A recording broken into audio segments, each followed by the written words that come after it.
It's been so long. I don't know how to... Oh, I didn't change anything. I'm not streaming with the boys, I'm streaming with myself. Talking to myself right now.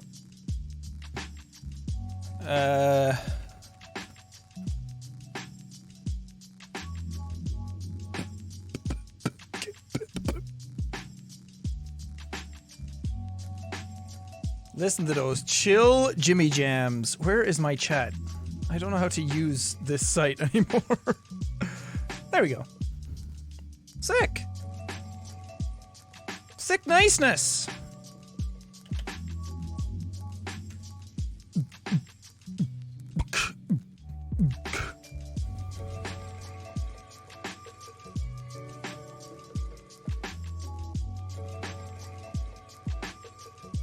I don't know what any of this shit is. Go away. Stop. Stop. Stop. Skip means skip. Thank you. I haven't logged into Streamlabs in a while and they're just like, hey, you want all this shit? Hi! Okay, there's people. How's it going? I'm back! Technically I never went anywhere, but I'm here. Which is also just as important. Can you guys hear the music? Well, it's not playing right now. Wait. Wait. You can hear that, right? I hope so.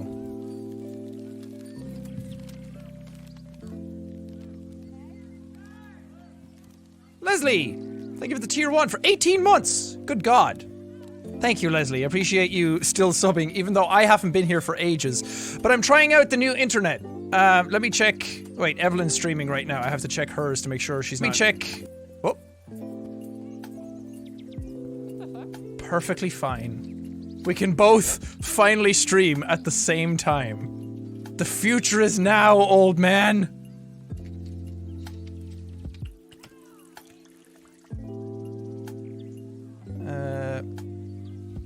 I want to tweet it out as well. Because again, I haven't done this in a very long time.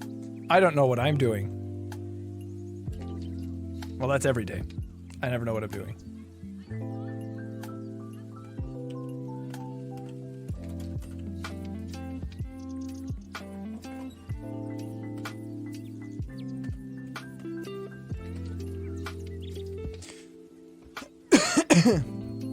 It should be good. No drop frames, no anything. That's awesome. About fucking time. Music is so calming. Well, I will do my best to ruin it completely for you. For any of you who don't know, who don't follow me on Twitter or anything, I got new internet. I've been waiting to get this internet for a long time. It's a leased line internet. It's business internet. So it costs a lot more than normal, but it's usually for like offices or businesses that need their own dedicated line coming to their workplace. And since I work from home, having crap internet is not good. When I was here on my own, it was fine. It still sucked and it still slowed me down a lot. But now having Evelyn here as well, both of us doing YouTube and trying to stream and everything all at the same time, we have to work around each other so much. And that just became, Casper, thank you for the 5 subs. That became such a pain in the ass lately, where if I had to upload something fast, it wasn't able to be done, and then there's no room for mistakes. If any of the videos got claimed or had to be re-edited or anything and then re-uploaded, it just made it even worse, which happens fairly often. So trying to upload both of our schedules at the same time and trying to do like Death Stranding, and then she was streaming Death Stranding and everything, and so many large videos had to go up in so much quantity of gigabytes. We'd like burn through hundreds of gigabytes a day just between uploads and everything. And then trying to sync stuff to Robin and everything. It just became too slow, so I decided to get a business line internet, which I was going to get at an office. Then I ended up not getting an office because I don't know, I changed my mind at one point. And now I got the internet that I was going to get there at my house. So it's much better, but it took like 3 months to get it installed, which was a lot longer than they said it was going to, but it's here. And now, I used to have 50 down and about 17 up, I think, on the other internet connection. Which is fine. It still works for Netflix and all that kind of stuff, it's fine. But to download games, it also was a pain in the ass, and games are getting bigger and bigger and bigger and bigger. Like, something like I think Red Dead Redemption was like 100 gigs or 80 gigs or something like that when it came out. So it was just a pain in the ass. And then now that we have this internet, so we went from 50 down to 300 down. The Lumberjack Jeff, thank you for the 5 gifted subs. And Angie, thank you for resubscribing for 15 months. There's a lot of these I'm missing, I'm sorry. But back in Ireland, I used to have 300 down, but about 50 up, and that was good. That was good internet there, but then I moved here and it got shit. So now the internet we have now is 300 down and 120 up. So it's not amazing. It's not like the best internet on the planet. When I was in LA, I had like 800 down and 600 up, which is fucking bananas. But it's really, really good for here now. Quite pricey for it, but worth it.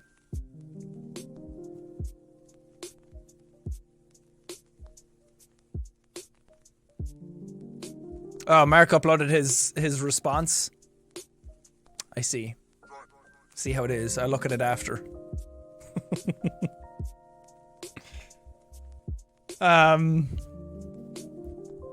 Macho Cool Cat, thank you for the 16 months. Echo Eagle Eye, thank you for the 18 months. Lauren, thank you for the 17. Happy Thanksgiving. Happy Thanksgiving to all of you who celebrated.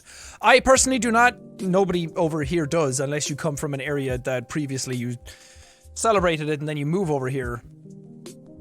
Looking good, dude. Thanks, Hoodie. I literally could not look worse. I need a haircut. I need to shave. The reason I have my hoods up is because my hair's a mess, but thank you. I mean, yes, I look good. I need glasses because I can't see. What was I talking about? Oh yeah, so we don't celebrate Thanksgiving, but any of you out there who do celebrate Thanksgiving, I hope you had a good day. Nothing wrong with the hoodie life. Hey, Patrick. Amen. Hoodies are awesome, and especially when you have your own clothing brand of cloakbrand.com. Piece by Piece. Our new stuff, which I really, really like. I'm not big into tie-dye until this stuff came out, and I was like, oh, this stuff is really fucking cool. I feel bad. Also, we restocked stuff today for Thanksgiving. So if you want to get some more cloak stuff, some of the older stuff that we were selling is now back in stock. Rexy Zema! I probably said that wrong, but thank you for the 10 subs! Whoa!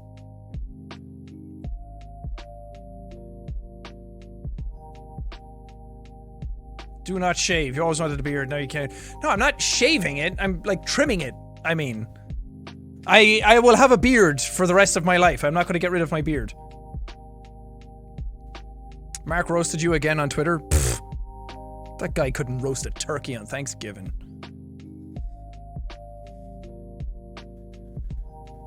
Will I let my beard grow out? Nah. I tried it when I started growing it out this year, end of last year. It doesn't look that good. It gets a little too scraggly. I know Mark posted about me on Twitter. I'll look at it afterwards. I'm not going to look at it right now. Stop spamming it. Tree, thank you for the 1,000 bits. America Fat Day. Every day is Fat Day everywhere. Everybody eats a lot of food all the time everywhere. Well, not everywhere. That's a stupid thing to say. Every day for me is Fat Day. I eat like shit. Should be eating better lately. What's up? Hi, chat. Darth, thank you for the Prime sub. Kelly, thank you for the 10 bits. I can say hi to my niece Tia. Hi, Tia. Are you part of Tia and Tamara? Sister, what up? 1440p. Am I streaming at 1440p? Oops. I'm not supposed to be. Wait, what the hell is my stream set to? Yep, 1440p. Well, that's a mistake. I changed some of my settings around to make it use the internet better. I guess I just didn't do the resolution properly. 4K streams. Let's do it. Why not? How many retweets to keep the beard going? Not enough, Patrick. I don't know, it grows at different speeds. So this part all sticks out and then this part, and it's just a pain in my dick to maintain. And then it just puffs out and random hairs go everywhere. It just doesn't look good. Spicy, thank you for the tier 1 sub. Can we just talk about Little Misfortune? It's amazing. Yes! Humble. I meant to play it for so long and then I didn't. And I kept putting it off because what I wanted to do was... It was coming out and then I was going to play it and it came out at a time when I was traveling. And then I was like, okay, when I get back, I'll do the whole thing. I'm late to it, so I'll do the whole thing in one video. And then the more that went on, the more I was like, I don't really want to have to sit down for like 3 hours to do that. I know I sat down for 3 hours to do Death Stranding, but that was... You need to do that to make any progress in that game. I don't know, I just couldn't really find the motivation or the time to do it. So that's why it's split up into bits now. Am I losing the beard? No.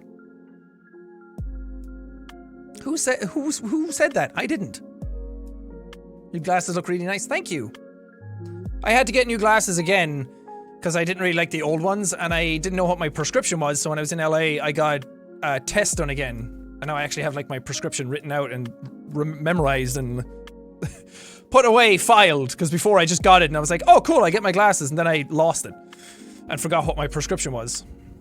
So I made sure that when I was getting glasses again, I wanted to get like a really nice pair.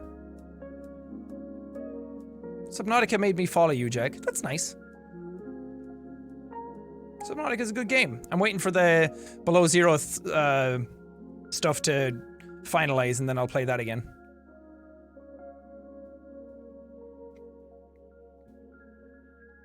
Am I looking forward to the Black Widow film next year? Not really. I don't care for Black Widow. I don't really care about her as a character. I mean, I'll still watch it, of course. I just don't really care. Green PewDiePie, you got me. That's me. Say a Swedish word, please. I'm Swedish. Den jävla fitta. Den jävla fitta. Vad fan.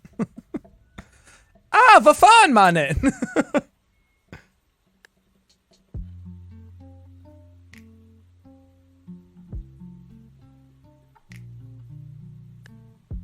She died to save the world? I don't care. I just, nothing against Scarlett Johansson, nothing against the Avengers movies and everything. I really like those movies. It's just Black Widow as a character I don't care about. And I never have. It's the same with Hawkeye. I don't give a shit about Hawkeye. Sure, he fires arrows and that's cool and all, but when you're in the middle of Spider-Man, Thor, Iron Man, Captain America and all these dudes, it's like Hawkeye and Black Widow are like, yeah, whatever. Bilo Green, thank you for the 300 bits. Lauren, thank you for the 100 bits. So you're gonna grow your hair out again, or is the man bun gone forever? I'll grow my hair out again sometime.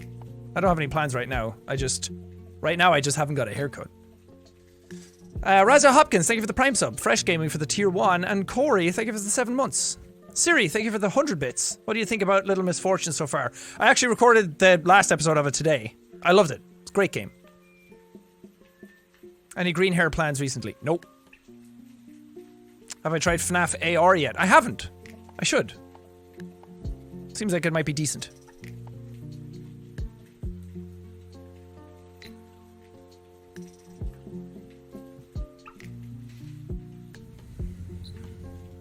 You should shave. No, I shouldn't.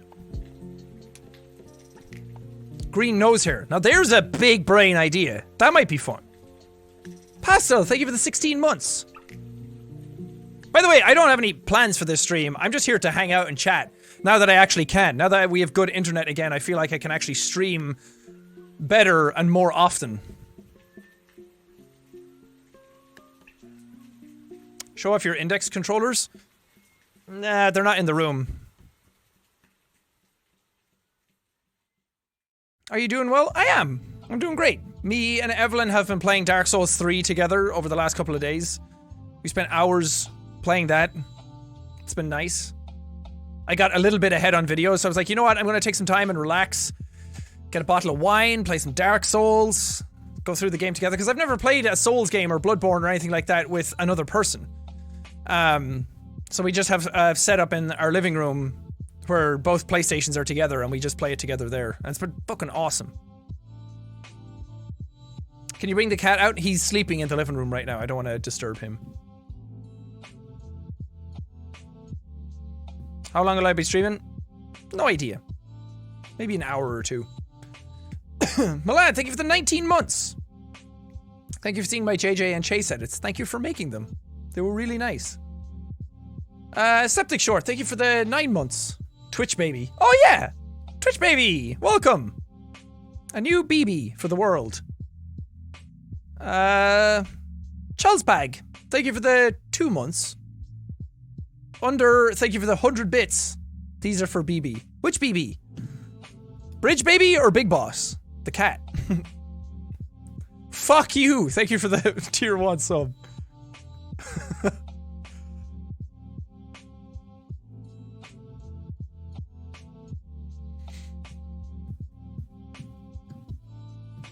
Do you plan on getting the blue light fixed? Nah. I think it adds character. I think it adds personality to the scene. Don't you think? I think he's great. He's lovely, just the way he is. What camera do you use for the live stream? I like the quality. This is a Sony A7R II with a 55? With a 55 milliliter. You fit so much water in this lens. 55 mil lens with a 1.8 FE. Yeah. So it's really nice. I like 55 mil's not great for this type of stuff because the camera is like the camera's more than my arm's reach away. It's like an arm and a half away because 55 mil is whoop right in on you, but it gives this nice really popped depth of field behind you. It really makes me stand out from the background because of that millimetion. I just made up a word for that. You like that? What up? But the f-stop on it is low too, so it can go dark. So even with the lights off, you'd still be able to see me and it wouldn't just completely black out. But I really like it. My camera's kind of fucked up though, because my autofocus doesn't work. As you can clearly see in a lot of the videos, where it does this like pulsing thing. And I thought the lens was broken. I thought the autofocus on the lens was kind of banged around, and I got a new lens, and it is the exact same. So it's a problem with the camera. It just suddenly happened one day, so either I need to change my settings again, even though they look really nice the way they are right now, but it's as soon as I go back, then I'm lost. And I really like the fast autofocus of the A7s, and also the Zeiss lenses. Oh yeah, it's a Sony Zeiss lens as well. It's all very expensive for this type of stuff. I would, unless you actually will use it a lot, then I wouldn't recommend something like this for streaming because it's just way too much. It's too much money for the camera and the lens just for face cam. But I use it for more than just this stuff. I use it for like the live action stuff, and then this type of stuff is what we use on the tour documentary and some of the ego stuff as well. Hey, Watermelon, what's up? Zeiss are costly, yeah, but they're gorgeous. Not only are they really good, they're super fast. They snap really quickly with autofocus, but they're also dead silent. I have another lens here. Let me show you.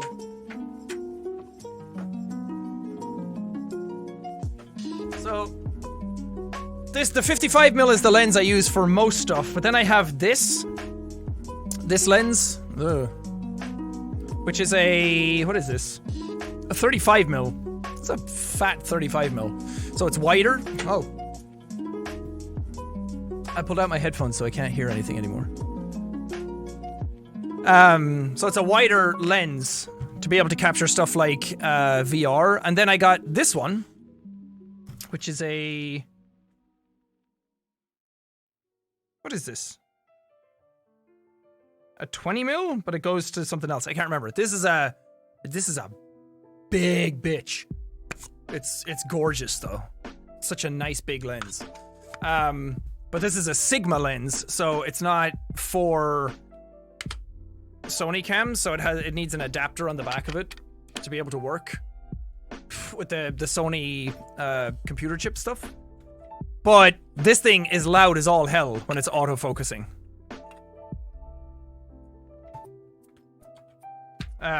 Which is fine, because it doesn't get picked up from the mic anyway, but I'm just saying, it really made me appreciate the Zeiss lenses and how fast and silent these are for autofocus.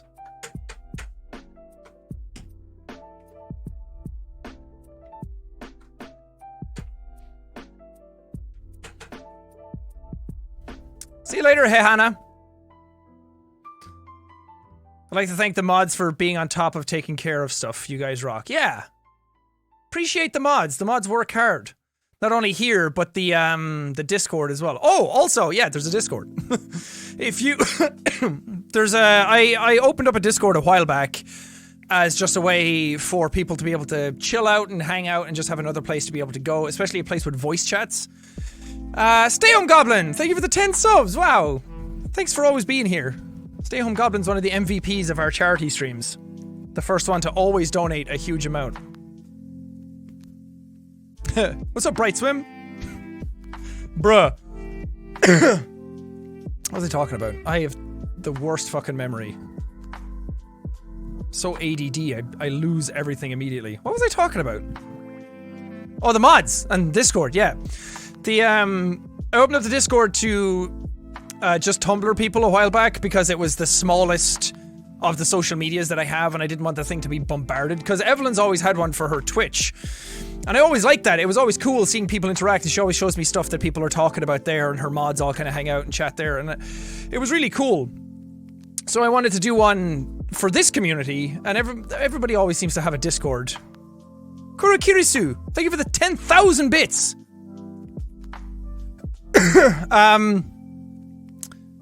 So I made a Discord and then opened it up to Tumblr people because it was only like 1,000 or 2,000 at the beginning, or a couple of hundred even. And it was easier to figure out, okay, what works? How do people interact with it? Is this stuff clear? And then I opened it up to more people and more people there just to get more in. And then I didn't want to open it up to everybody all the time because it would just break. So then I opened it up to Twitter, and then recently I opened it up to people on YouTube through the community tab. And then now there's like 60,000 members in it. It went from like 10,000 after the Twitter one to 60,000 after the YouTube one. Thankfully it still works and it's still up and running, but a big part of that is the mods. They work so damn hard to keep that place up and running.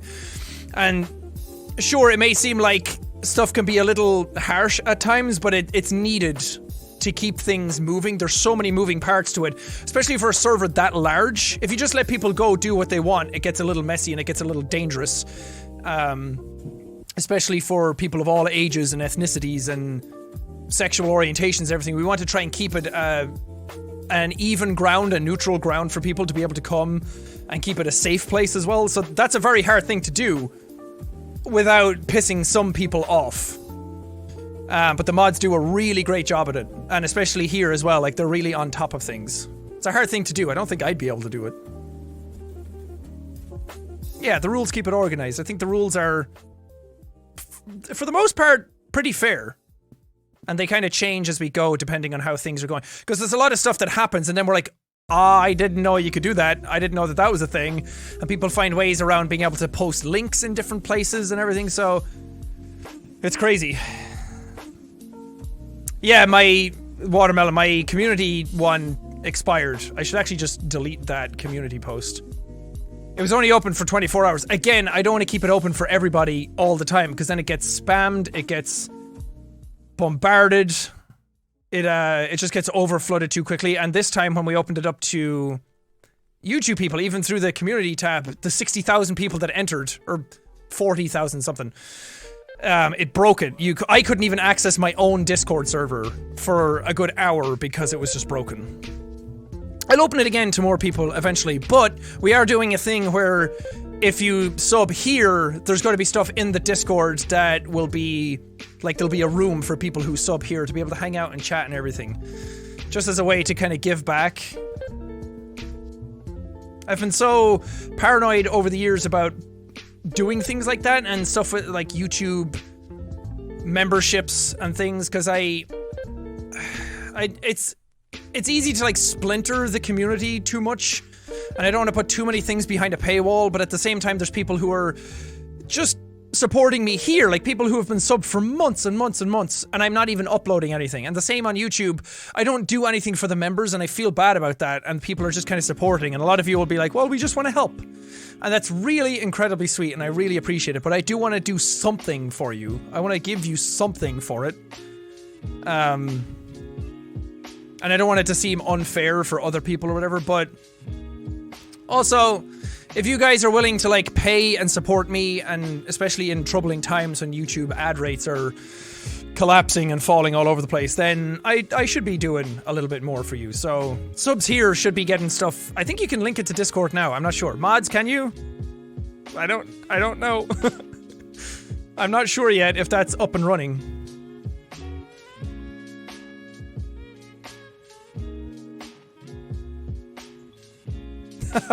Charlie messaged me, said, not to flex too hard, but in Tampa it's 500 up and down. Okay, well you also have to live in Florida, which is part of a problem, and that's a big no-no.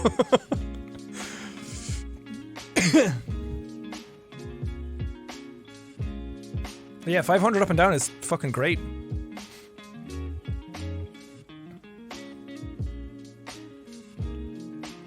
But I'm just happy that I'm able to download games in like 10 minutes now. I uploaded the Scary Games video today was like 3 gigs, and it only took 3 minutes to upload it. That would have taken like 40 minutes before, if not an hour.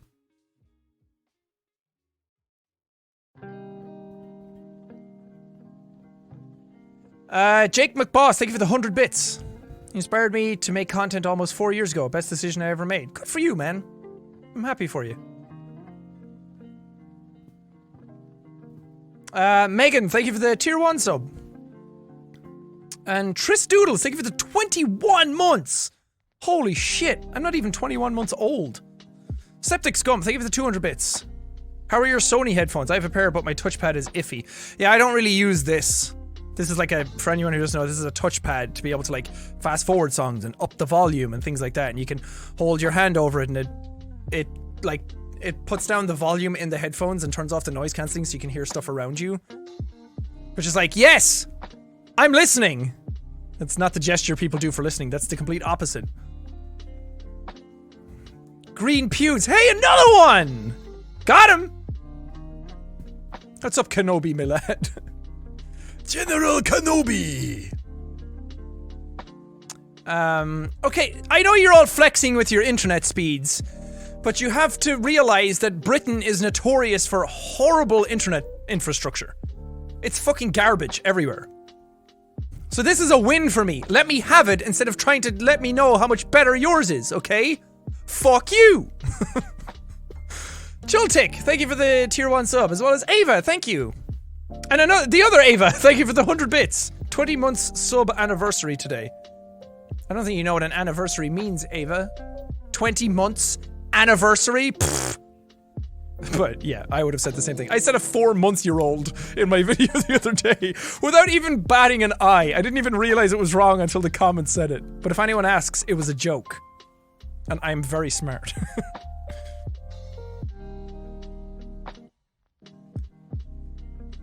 My friends are scolding me for not watching Star Wars. I mean, it is a huge piece of pop culture, but if you don't want to watch it, then who cares? There's so many Disney movies I haven't seen, and every time I tell people, they're like, oh my god. Like, I don't care. Under, thank you for the 100 bits. I'm getting all my grey male, I'm getting an all grey male kitten in a little bit. What should I name him? Oh, that's really great. Name him Grey Fox. Grey Fox. Metal Gear. Colonel, can you hear me? You don't have to, of course. Just name it whatever you want. Call them Silver. Nate, be cool. Thank you for the tier 1 sub. Lauren, thank you for the 100 bits. There's a Netflix show I think you might like if you haven't seen it yet called The Dragon Prince. I have not. I'll look into it. Thank you. I want to watch The Mandalorian. I figured out a way of being able to watch The Watchmen HBO show with Now TV here. I haven't started it yet, but I'm really interested in it. But even Mandalorian, I can't get Disney Plus here. I've even tried a VPN. I have a NordVPN subscription and it doesn't work. My Little Misfortune voice is really good. Thank you. Evelyn's is much better. She does a great Little Misfortune. Hardy, thank you for the 100 bits.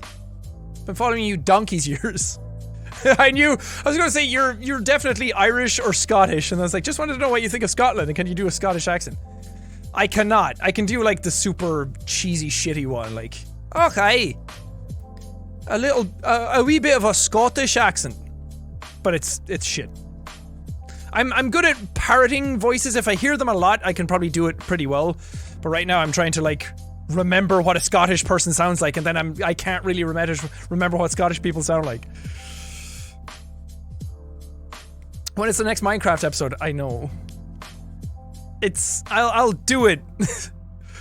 I don't want to say soon because I feel like I'll fuck it up. It's just so many other games came out, and it's just kind of, honestly, I kind of forgot about it, and I feel really bad.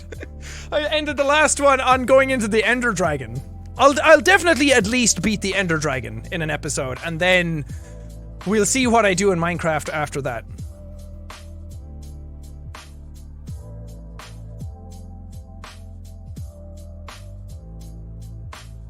Smooth Gentleman, thank you for the tier 1 sub. Vimetrics, thank you for the 8 months. Thanks for helping me smile when I thought I couldn't. Aw, that's really sweet, thank you. Do you have some YouTube advice? Same advice I give all the time, just have fun with it. There's so much stuff kind of in the way of creativity lately that going into it trying to make it big will probably just be like beating your head against the wall and will drive you crazy, and you'll end up getting disappointed with yourself. Not only getting disappointed with the progress of it, but the progress of YouTube and the numbers of YouTube become such a big part of who you are. And I try not to let it be that way, and a lot of YouTubers do, but it does. It's hard not to have it reflect on you as a person, unless you're the type of YouTube channel that has like a company and a business, and you're just looking at sheer metrics all the time for like quarters and things like that. But if you're a YouTuber like me who kind of just does it on their own with an editor, and it's still you just kind of sitting down recording in your room, then it's hard not to let the numbers become part of who you are. But when those numbers start shifting one way or another, it's going to start messing you up. So if you're just making it for the sake of making it and having fun with it, then you kind of mitigate some of that. Landshark, thank you for this Prime sub. Hey Jane. Thanks for stopping by. What does BB do right now? He is sleeping on his cat tower.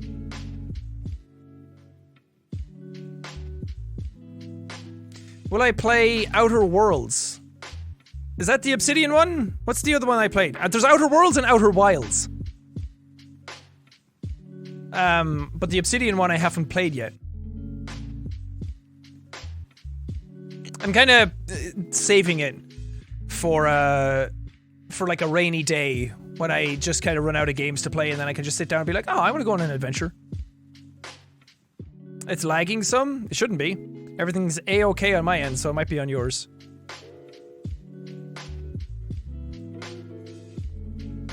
Am I ever going to give Jackie Boy Man a real name? I mean, right now he doesn't have one. But that might be a fun idea.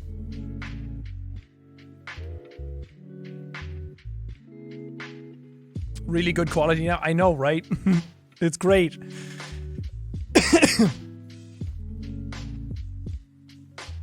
Hesitating? I'm not hesitating. I'm thinking. Will you be playing Sallyface? Yeah.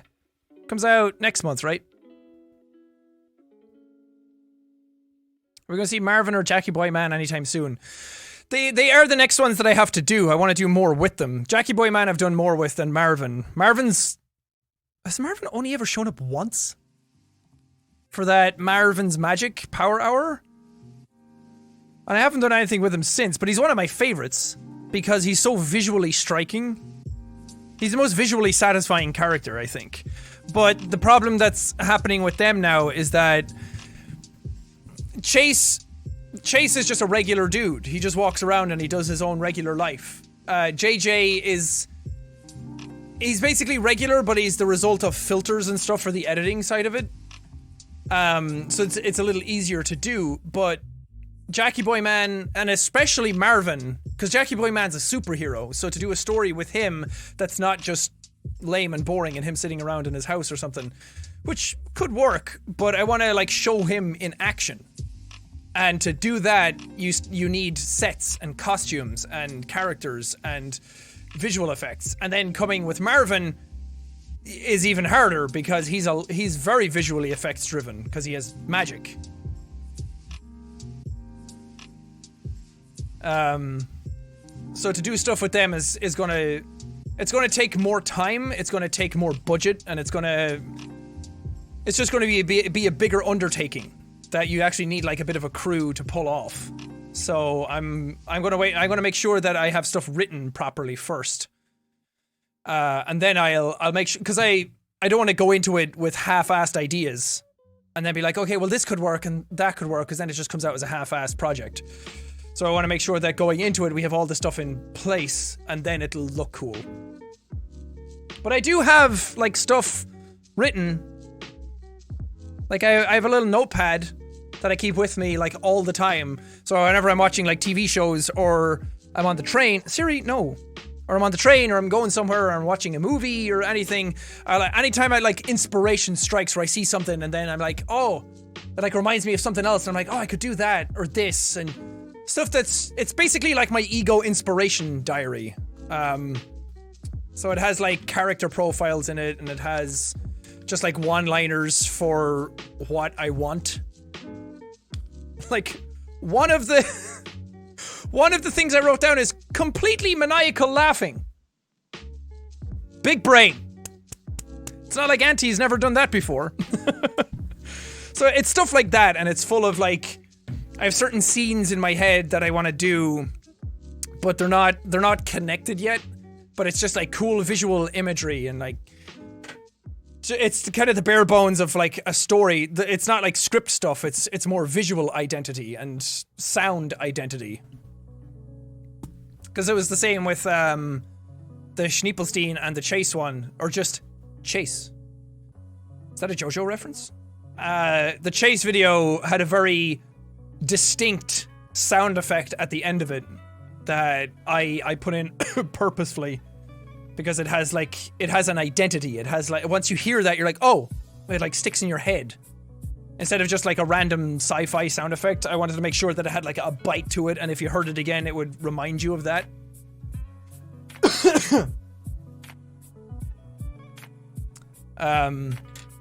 But I have such big plans for this stuff that I'm kind of beating my head against the wall to be like, okay, how do I get this done? How do I make it really big budget without having to spend like $1 million on it? These things are very expensive to do. The camera that Chase was shot on, just to rent it for like 2 days, was about $6,000. And then it becomes like a cost versus efficiency kind of thing versus a recoupment kind of thing. Not that I mean, I'm not like broke by doing this or anything, but you don't want to just throw money at things, especially if they're not going to really work out. So, like, the camera we used was an Ari Alexa cam, which is, I don't know, Tucker knows more about it. He was the one who rented it. And they're really expensive to rent. And that was a deal that we got. And then, but like buying a camera like that and the lens on a camera like the lenses on them alone, a really good anamorphic lens is about $50,000. So renting it for that price is actually really efficient, but it's like the more we do it, it's the same with the Troy and Matt Mercer interviews and the one with Aaron as well. Like those are the same cameras. So it costs quite a bit of money to do them, but they look so good. So I want to keep doing that kind of stuff and really make it look really nice and have a really nice visual identity to it. And the Chase video I'm really fucking proud of. I even premiered that on my channel, and I haven't premiered anything else on my channel, but that was like such a big thing that I was really excited for, that I sat down and I premiered it because I wanted to see people's reactions like this live. And when it was about to go live, that's the most nervous I've ever been doing anything on YouTube. Going out on to do a show on tour wasn't even as nerve-wracking as that. Because it was just I don't know. It was something that I really liked, and I was like, oh god, I hope people enjoy it. And I kept teasing it out because I love doing that. And doing like Easter eggs and little hidden stuff here and there, and that's my forte. So I was doing that, and I was like, oh god, I hope people aren't expecting too much out of this. Because it was only 4 minutes long, and I was like hinting at it for so long, and then it looks like a movie, and then it's over in 4 minutes. So I was like, I hope people like it. And thankfully people did. It was, the response to that was crazy, so thank you. It's only like a tiny snippet as well. It's only a tiny little piece of the whole story. So I want to do much more like that next year. I'm going to take time next year to really do proper ego stuff. That everyone's going to be like, oh my god, it's happening! But, come on, you knew that I was going to do that eventually. If you didn't, then you haven't been paying attention. But I really want to go hard on it next year and, like, really work out a really big ego project next year. And that's what this kind of stuff is for, is, like, getting all the visual pieces in place and getting all the character traits and how they interact with each other and where they're going and how we juggle all these balls. But I have... The story I want to tell is pretty high concept, and it's not straightforward, so it's going to take a lot of planning. But hopefully when it's done, I don't want to just go into it and be like, yeah, can somebody fund this thing? YouTube, can you do a premium originals thing? And then go into it with like half-assed ideas. Like I need to make sure that it's done properly.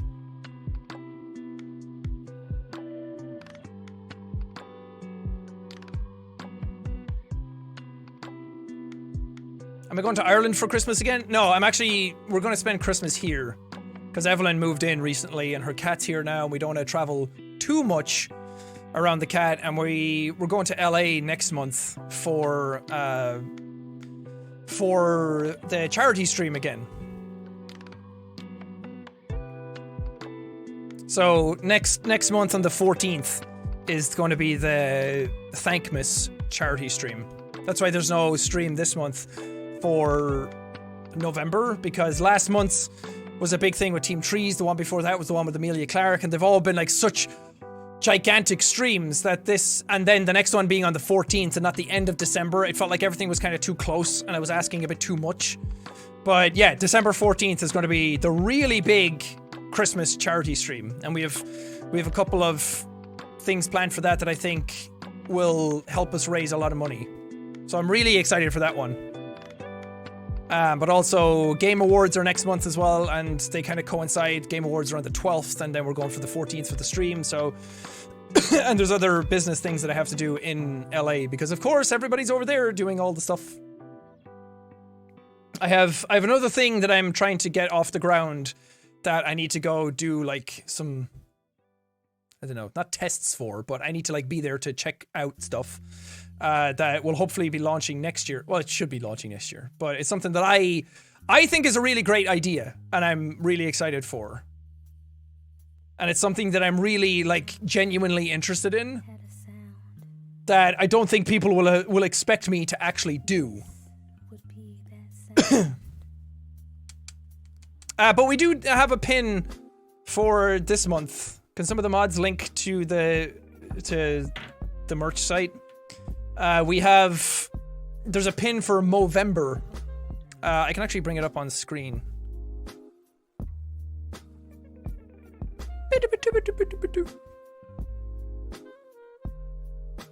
Yes, entirely exactly the size I wanted. This is a pin for November, so we're not doing a stream. Thanks, Camilla. We're not doing a stream, and a Tiltify page for the reasons I just explained, but we're still doing a pin because I said I would do a pin every month so you could have a full collection, and people are starting to get their pin boxes and their pins are going into them, and it's really nice to look at. So this is one for Movember. He's wearing the mustache of Movember, which is like 2 strong arms, and Movember, of course, is something that a lot of people know about. For November, it's a men's health awareness month. And it coincided with a really nice pin idea, so I was like, okay, that's cool, let's do that. He's wearing a little top hat because it looks like JJ, and I love it. So you can get that on Jacksepticeye.com. And the proceeds of that will all be going towards the Movember Foundation. It almost looks like JJ. It's kind of the point. Am I releasing all the past pins for next month's stream? Yes. That was something that I wanted to make sure would happen because I knew halfway through the year I'd be like, oh, these are all exclusive pins for this month. Because we wanted people to, like, the more pins you buy, the more money gets raised for charity, of course. But halfway through the year, we started realizing, like, okay, so people didn't realize it was a thing that was happening each time, even though I said it. But halfway through the year, then people were like, oh man, I missed out on these ones. I didn't know you were doing this. So for next month's stream, we're just going to release all of them back on the website. Well, that's the plan. So I'll talk to the merch people and make sure that they're all for sale again. And then we'll probably do a bundle with the box, the Perspex box that you can put them all in and you can buy them all at once. And they'll all go out to you and you can put them all like together. They'll all arrive at the same time. And we'll have a final pin design for December as well.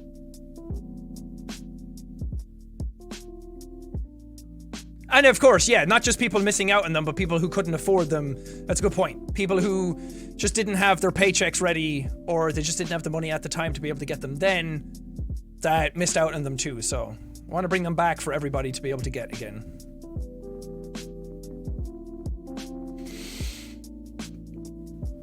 Yeah, and especially if people's pins got damaged or anything like that, or lost, or there's a bunch of different reasons, but yeah. Is the tour documentary still coming out sometime? Yes. I apologize wholeheartedly for that. I know that I've said it's coming for a really long time. I wanted it done mid this year. For summertime, it got delayed, it got postponed. There's stuff going on in the background that I'm not going to go into that delayed it a lot, that really annoyed me and frustrated me. But I have seen a good chunk of what it looks like. And it's still coming. It's still being released. Part of the problem with it now is that it's been a year since I've toured. So we're trying to figure out how to make sure that people still want to even get it. Leslie, thank you for the 10 subs. Thanks, Leslie. I'm trying to figure out a way to make sure that people still want to see it and get it and how we release it. Things like that. It's become kind of a thorn in my ass, but I think the end result that I've started to see looks really cool.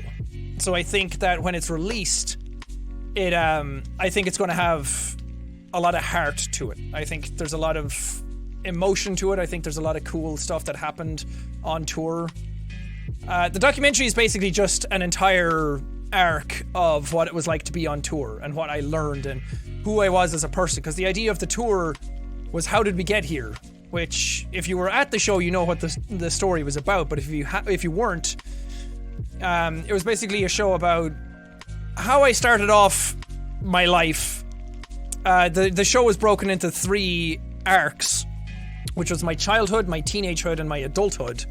My childhood was all about my family and where I grew up and what kind of place I lived in and the identity I had starting off my life and what kind of games I played as a kid. And then we brought somebody up to play Pokemon because that was the game I played as a kid. And that was the game I first remember really attaching myself to on my Game Boy. Then my teenage years is everyone's formative time of their life. Their teenage years in your early 20s is when you really start to learn who you are. And for me, that was the toughest part of my life because I was miserable. I was really depressed in the latter half of my teen years because moving to a cabin in the woods, I had no friends. I didn't know what I was doing with my life. I left college. I just felt like an idiot. I didn't like myself. There was a bunch of different reasons. My family has never really gotten along together the best. A bunch of different stuff for that. And then turning to YouTube was kind of like an outlet for me. So my teenage years for that part of the show is what made me start YouTube and where I was and what type of person I was. And then my adulthood is talking about what it's like to do YouTube. And then suddenly you're up on stage talking to like 2,000 people and doing a show about that part of your life. And everyone always asks, how do you start YouTube? What do you do? What's your advice? How do I get the numbers? How do I get views? All these types of things. And my show is basically a way to break all of that down, to break down the facade, to humanize it and show like, no, here's my life. Here's how I started. Here's where I went. Here's what my thought process was. And now I'm up here talking to you. There's nothing very unique about it. There's nothing completely special about it. I'm just a dude who had an idea and worked hard at it and got a little bit lucky. And then now I'm here. So how did we get here? This is it. I'm showing you. And then the show ends with empowering people to go do it for themselves or do whatever they want to do. To go out and be the heroes of their own stories. So the whole show is basically like, I didn't want to do a show where I got up and I was like, look, I'm YouTube man, ha ha ha, games. Because I knew people would show up for a show, and I knew that if we did it a certain way that, like Brent said, if I did a show and I went out and shit on stage, some people would call that art and they'd be like, haha, he's so funny, YouTube man, I love Jacksepticeye. But I didn't want to just put your butts in seats because I could.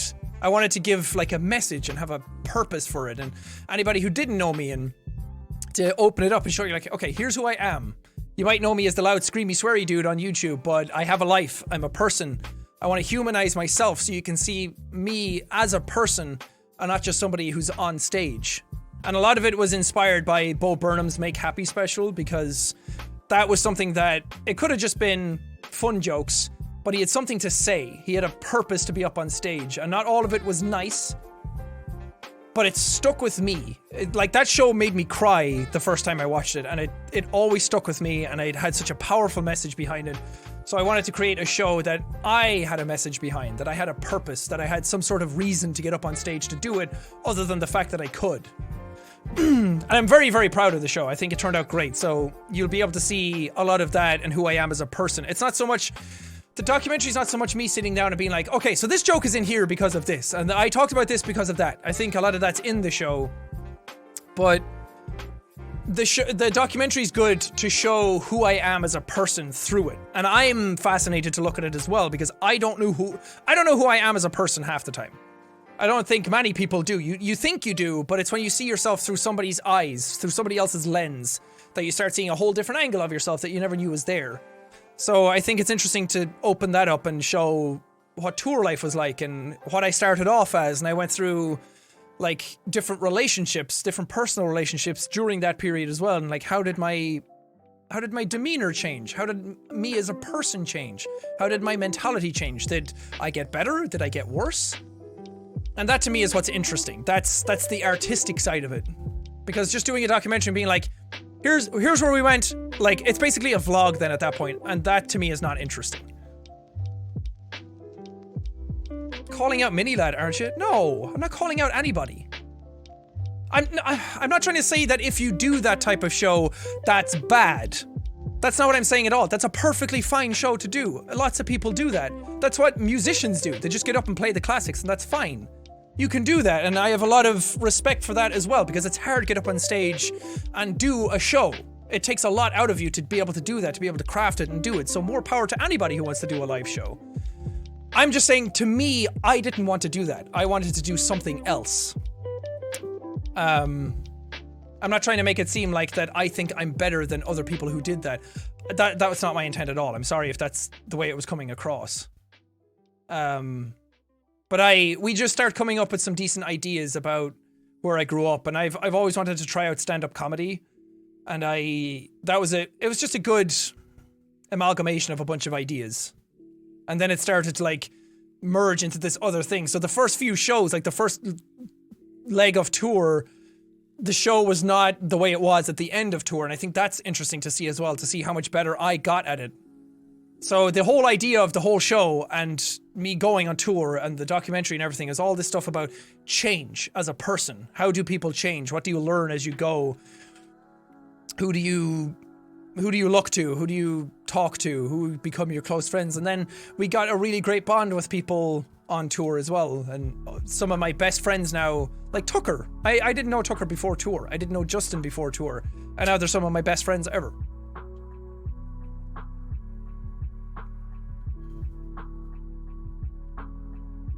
I'm only streaming to steal the spotlight away from my girlfriend. Sure. I don't even think we share that many viewers. Currently it's sit-down comedy. Yeah, that's what I do day to day. Sit-down comedy.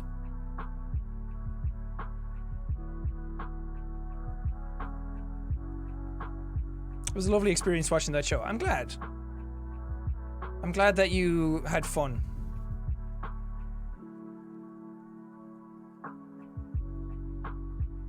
Sure, more viewers than you think. Maybe. But now it's just a case of the fact that I can stream at the same time. That my internet's actually good enough now to be able to stream at the same time. Because otherwise, I'm just kind of like sitting around doing nothing.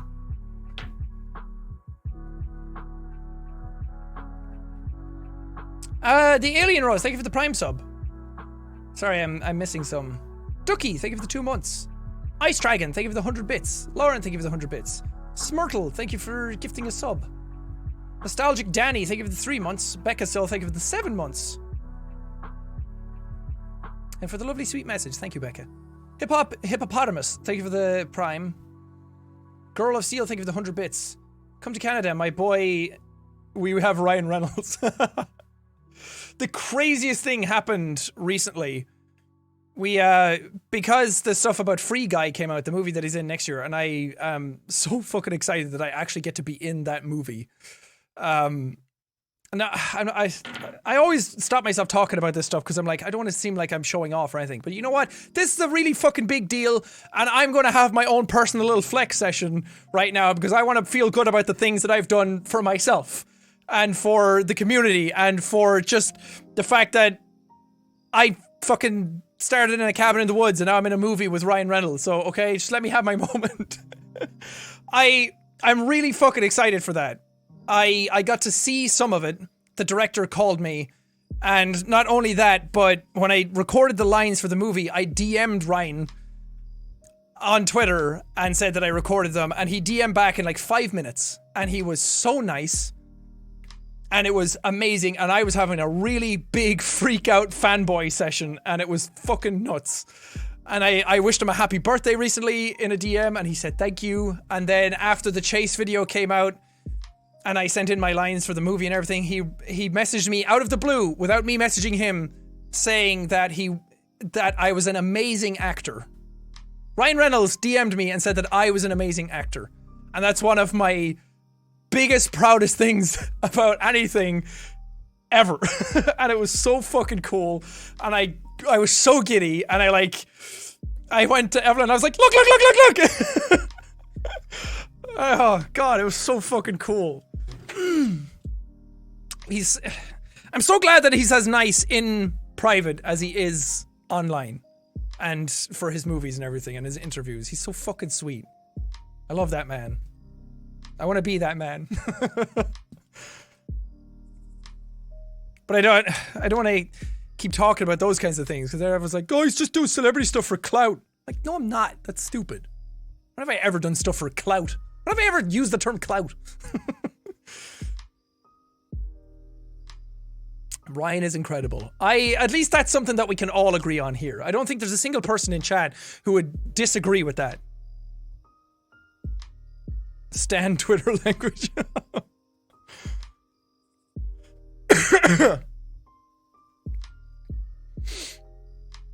But yeah, that made me very happy. Because yeah, I sent in the lines, I recorded them like for the thing, and I sent them in, and I was like, I don't know, they didn't say anything about them yet. And I was like, did I do good? They didn't tell me to redo them, which I would gladly do, because that's what direction is. But I hadn't heard anything back, and then Ryan just DM'd me saying that, and I was like, oh. And it was the day the Chase video came out as well, and I was like, oh, I was so nervous for that.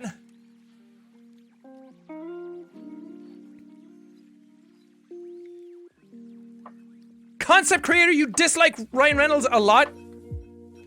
Why would you dislike him? How could you dislike him? He's so nice.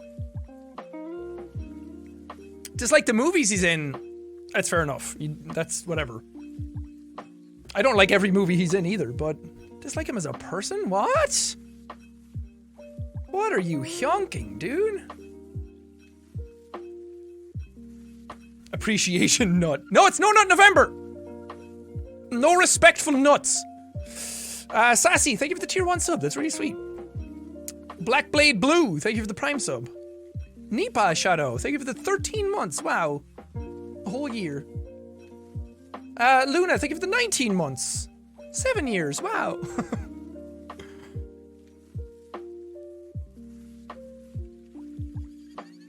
What did Mark do? Mark pulled down his pants and started peeing everywhere and said that it was art. And thought that he could start a war with an Irishman. Pfft. Nah, dude. He's gonna get clapped.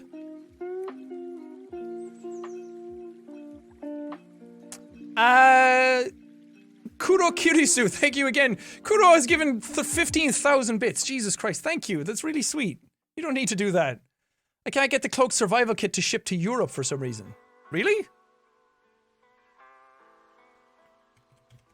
I don't know why that is.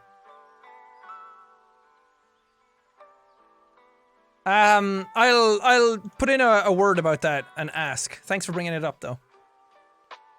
Casper, thank you for the 5 gifted subs again. That's really sweet.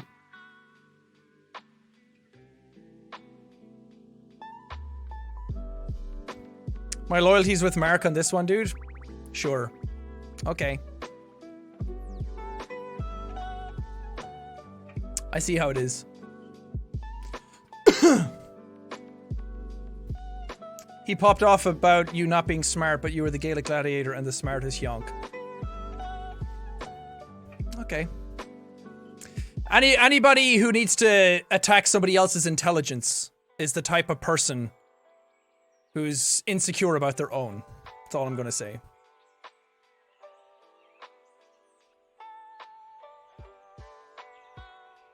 Holy shit!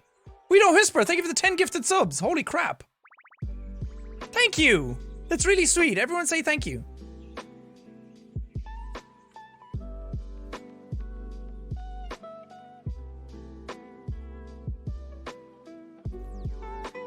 Mark Small PP, you big brain. That should be the response. Me big brain, you small PP. For the last one, I really wanted to just reply with, no you. Just play his entire video and either reply with no you or okay boomer. It's like, nah, I should put some effort into it. I big brain. I big smarty brain. I big all the brain. I cloak. Piece by piece.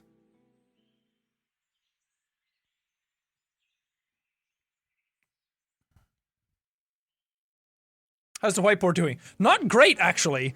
This corner of it, well, it's not going to autofocus now. That corner of it is starting to come out of the wall. I found a screw on the ground and I was like, where did this come from? And then I realized it had bits of wall on it because I smacked it too hard and one of them flung out. Yeah, Mark's 30 and I'm not yet. I still have a bit of time to pull the boomer card. In February, I can't do that anymore. Concept, thank you for the 500 bits. Nah, joke, Ryan seems cool. I figured you were joking, because no one would be able to say that with a straight face. Also seen updates for Below Zero, rewatching your Subnautica series. I saw a tweet about it, but I don't really want to get into it, and then I don't really know where I'm going and where the updates are and looking for them, and then just seeing the updates. I kind of want to wait for it to all come out, and then I can do the whole thing again. Make cloak, not war. No! War is upon you, whether you would have it or not. That's a Lord of the Rings quote. The light's still broken. It's not broken, it's just stylized. It's just a caricature now. I'm the big brain boy, the one who do the thinkies. Yes. Thank you for the 100 bits, Turquoise. The Slayer, thank you for the tier 1 sub. I mean, we all know that I'm the real brains behind Cloak anyway. Just saying. And I look better in it. Just saying.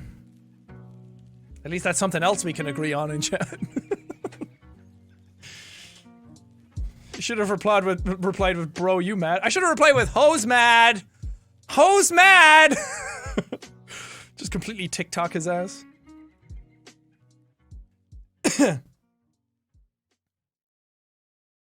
Be gone, boomer. But yes, there is cloak stuff back up on the site right now. Some old cloak stuff, if you want to go get it. Some of the stuff that released in the beginning. My favorite, personally, is the dark digital camo tee. Because I'm not a fan of camo patterns, the green and darkish ones, but we have a digital camo pattern on the cloak stuff, and I was like, damn, boy! Can you get BB? Is he awake? He was sleeping the last time I went out. I'm buying the banana if it works as a dildo. I mean, anything's a dildo if you're brave enough. Are you on TikTok? I'm not. I downloaded it, and the first time I opened it, it gave me James Charles and Liza Koshy TikTok. And then I was like, I know those people. And then it gave me 7 million shit ones. And I was like, oh, this is not that great.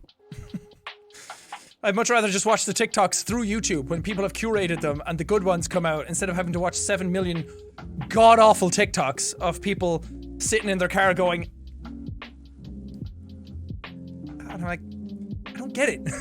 Maybe I'm a boomer. I don't get TikTok. BB equals big bussy. Why is bussy a thing now?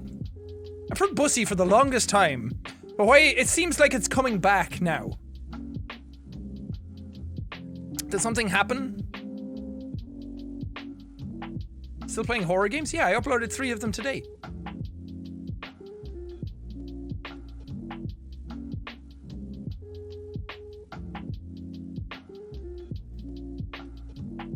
Oh, American and Una's honest video. Got it. That makes a lot of sense. Because Bussy's an old meme. That's what you get for a boomer.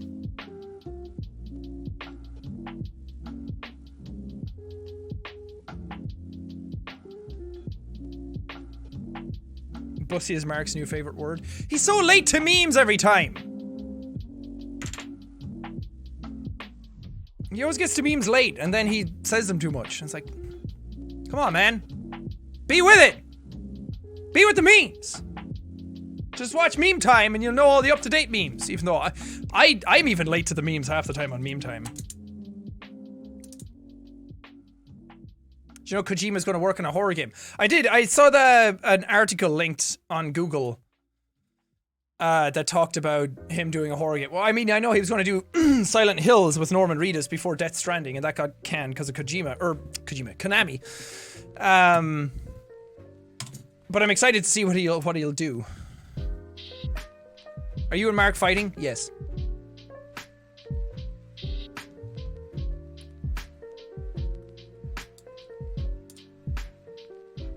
How is Death Stranding not a horror game? It has elements of horror for sure.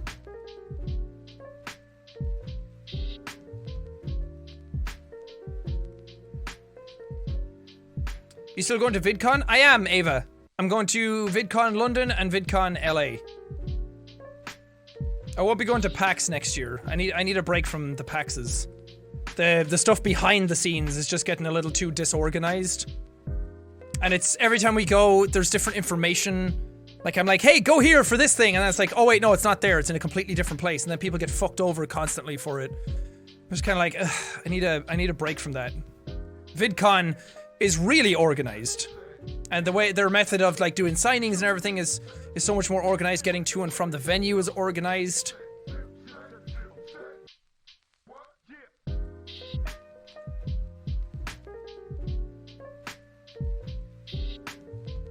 And if it's in London, I'm like, I might as well go. And it's at a good time. PAX East this year is in February.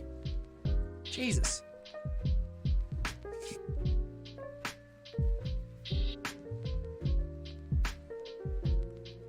Kuro, thank you for the 100 bits. Small correction because I'm an idiot. You're not an idiot. I can't get the kit with sweatpants to ship. The other ones do ship, but I want the sweatpants. Oh. Okay. I'll let them know. The sweatpants are really nice. They're my favorite sweatpants ever. Ah, see you there, Hannah. I'm still not sure if you suit the beard. That's fine. You don't need to be sure about my facial hair ever. Why did you and Mark not collab for so long? Different reasons. Schedules, timing. Just for those who are curious, no, Septiplier did not drive me and Mark apart. I see that posted all the time. Septiplier got way too far and it needed to stop, but that was not the reason. Comparisons between each other probably drove us apart more than anything else. Because no one wants to go online and see, like, this person's better than you because of this thing, and this person's better than you because of this thing. That would put a wedge between anyone's friendship. But the important part is me and Mark are recording together again. I mean, nothing bad happened. We didn't hate each other. We didn't fight. We didn't think badly of each other at all. We're just in separate places, and we can't record together all the time because time zones are bad, locations bad. I like recording stuff in person with people as well, and we can't do that. So, but I reached out to him recently, and I was like, hey, we should play some games together again. I don't know why we haven't. And he was like, yeah, let's do it. And then we did the Bigfoot one. Big face. So I've been messaging the guys more to be like, hey, do you guys want to play this? Have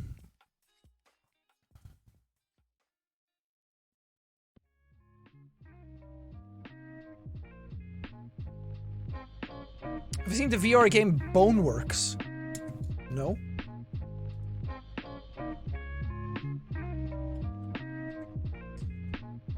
What is Boneworks? Ooh. It's made by Stress Level Zero. What have they made? Oh! Duck Season and Hover Junkers. That's the Corridor Digital guys, right? Or at least some of them. I know Brandon is part of that team. Boneworks. Yeah, I sure hope it does. Oh, dude, that's awesome. Those are really intense physics. They're just picking up boxes and stuff, but it actually looks like it has like weight and proper physics to it and everything. That's cool. When's it come out? December 10th. I will play that. Please remind me if I forget.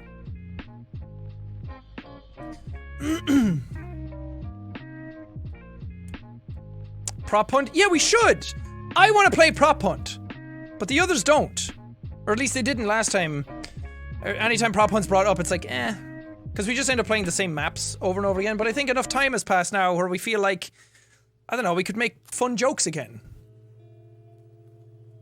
And if we find decent maps, I think it'll really open up. I miss playing Gary's Mod stuff. It was always fun to play, people enjoyed watching it, the videos always did well. I don't know, let's do more of it. Let's go back to 2016 YouTube. Can we, please? Let's go back to 2014 to 2016 YouTube, when everything was nice. Or at least better. We didn't have to worry about copyright claims, and demonetization, and self-rating, and COPPA, and minors in our videos, and over-excessive swearing. Is it any wonder YouTubers are getting burnt out when you have to constantly filter everything through your head when you're recording? Rexy, thank you for the 5 gifted subs. And Gibbs, thank you for the 100 bits.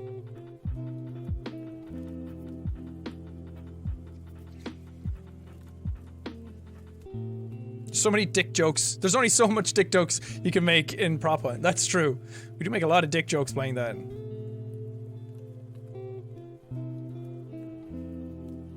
When there was no Fortnite. Fortnite's great. People can say whatever they want about Fortnite, but that's such a hipster mentality to be like, Fortnite bad! It's because it's popular. I mean, for some people they genuinely just don't like playing it, that's fine. But Fortnite as a product and what it is and what it's done is absolutely insane. The in-game events that they do every season are so fucking cool. People are just hard on it because it's everywhere. Which I get, but Fortnite as a game is pretty damn good. I'm just bad at it, so I wish I was good.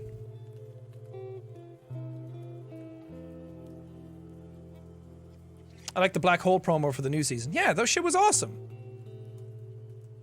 They released Fortnite 2, which in and of itself is a meme. And they did it by shutting down the entire game for what was supposed to be a few days, but then the trailers leaked and they had to release it again early. But they shut the whole game down. No other game, apart from like Final Fantasy XIV, but they shut down their game because their game was shit and they had to remake it. But Fortnite was popping off. Everybody was playing it. Everyone fucking loves Fortnite. And then they shut it down and broke everyone's minds. No game has done that when they've been booming before. And I love that. That takes some balls to do.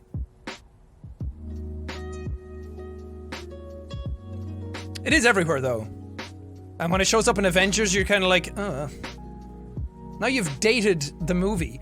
You shouldn't put in current day references into things because it just dates it. And then in like 10 years you look back and you're like, that wasn't really... That doesn't age very well. That ages like milk. What would you do if you suddenly couldn't do YouTube anymore? Play video games, eat ass, drive fast. I don't know, if YouTube exploded in the morning, I'd be fine. I'd do something else creative. I'd put all my time into an ego project. I'd make a movie. I'd make a game. I'd write a story. I'd do something creative. As long as I have a way of still being able to interact with people and bringing you guys along to the next thing, then that's cool. I wouldn't be surprised actually if you saw a lot of YouTubers quit next year. I think everyone's just kind of getting tired. There's a big feeling of like, ugh, on YouTube these days where it feels like, such a slog to get through. That I've just heard more YouTubers complain this year than any year. And if the COPPA stuff does go through, and it might not be as bad as people think it is, but that's not really the point. If people just feel like creatively like, it's just so many hoops to jump through, they might just give up and not. Are you going to quit? I mean, eventually, yeah. Issue with quitting YouTube is that there's nowhere else really to go. I guess, yeah, but it depends on what you want to do. If you want to do, like, daily YouTube uploads like that, yeah, there's not really anywhere else you could go to do that and still get paid the same way you could on YouTube. Which in and of itself is part of the problem, but we'll see.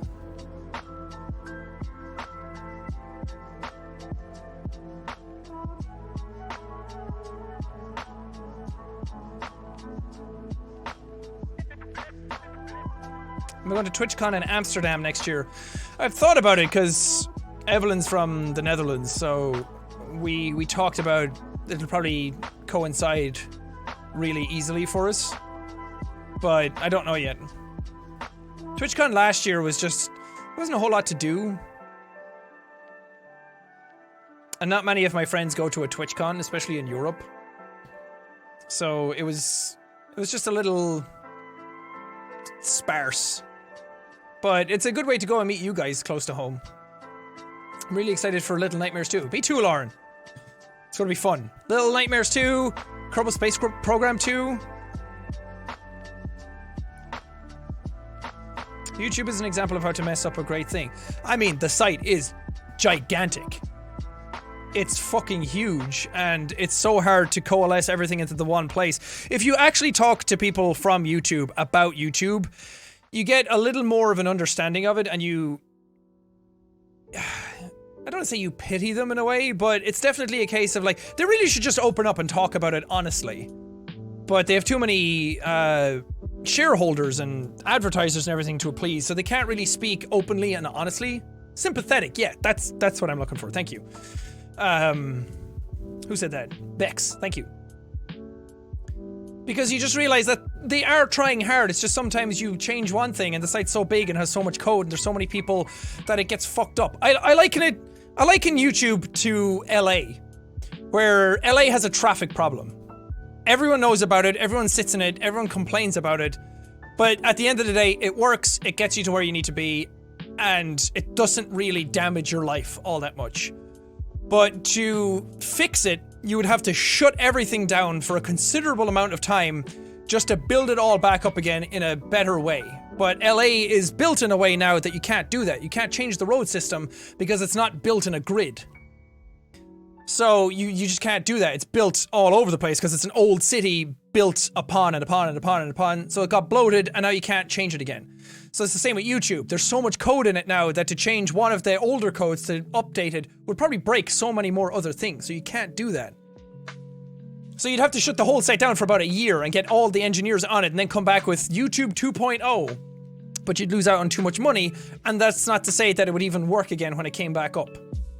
Or it's not worth it. It's completely pointless to do something like that. So you have to keep adding on to this thing and hope that you're streamlining it, which of course you can't because there's just so much of it. And so much content gets uploaded every single day, and they have so many other things to keep in mind and get all the ducks in the same order. Just for my type of upload, there are so many laws and hoops to get through just to get my video onto the platform.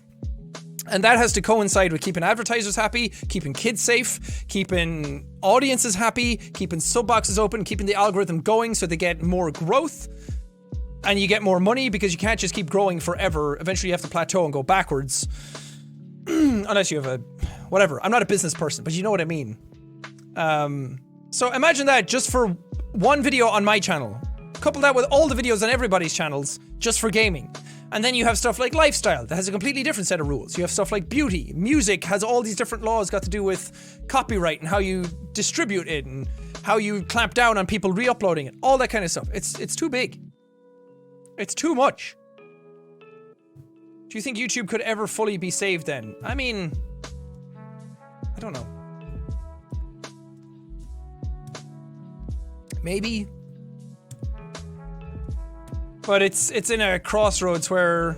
see you later, Bright.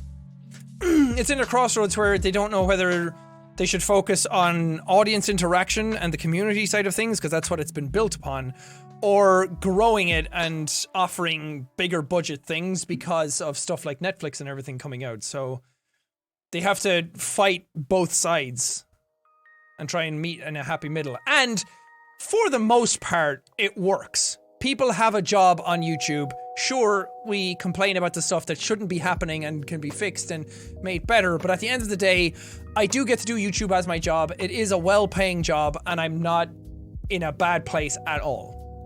So there's only so much complaining I can do before I'm like, you know what? I get to play video games for a living and do whatever I want. I'm my own boss, and I get to sit in my house and do whatever I want. I shouldn't be complaining.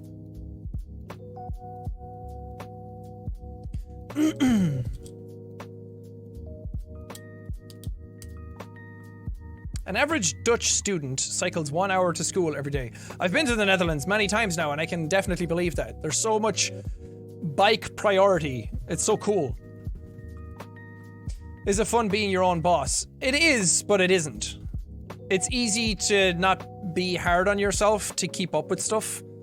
And doing anything, doing any sort of work is about efficiency. You get efficient at what you do. You start off learning how to do it, you figure out the best ways of doing it, and then you become hyper efficient at doing it to get the maximum output versus the minimum input. That's what work is. That's what being efficient is. But at some point then you end up doing it so efficiently, like uploading games every day. I could do that in my sleep. Because it's not a hard thing to sit down and record a game. It's a hard thing to remain entertaining while doing it. But I could sit down and record games. It probably wouldn't get the same traction, but it would still generate stuff and it would still keep going. But that gets boring, it gets predictable, it gets routine. So you end up creatively getting bored and you want to do other things. And that always happens around the 5 to 6 year period. Between 5 and 7 years, there's always a period where the people are like, okay, I'm really efficient at this, that's great. And then the audience is like, cool. What else? Because people get bored of watching the same thing. And people get bored of making the same thing. And then the YouTuber is like, yeah, what is next? What else do I do? I've reached the top of this hill. Where do I go? And then it's like, okay, do I keep climbing this hill? There's no more peak to go. Do I circle this hill? Do I go down and climb another hill? And most people end up doing that, and that's why I start doing stuff like meme time and doing stuff like the weird products and everything, because it's just more fun. Sitting and recording games every day is great, but you hit a wall eventually where it's like, I can't just sit and play random games every single day because it's It's just not creatively fulfilling. And if it's not creatively fulfilling, I won't be entertaining. If I'm not entertaining, you won't be entertained. All of that stuff kind of falls in together. So between 5 and 7 years, people are like, what else do I want to do? And then the YouTube audience is like, yeah, what else do you want to do? And then you're like, yeah, what else do I want to do?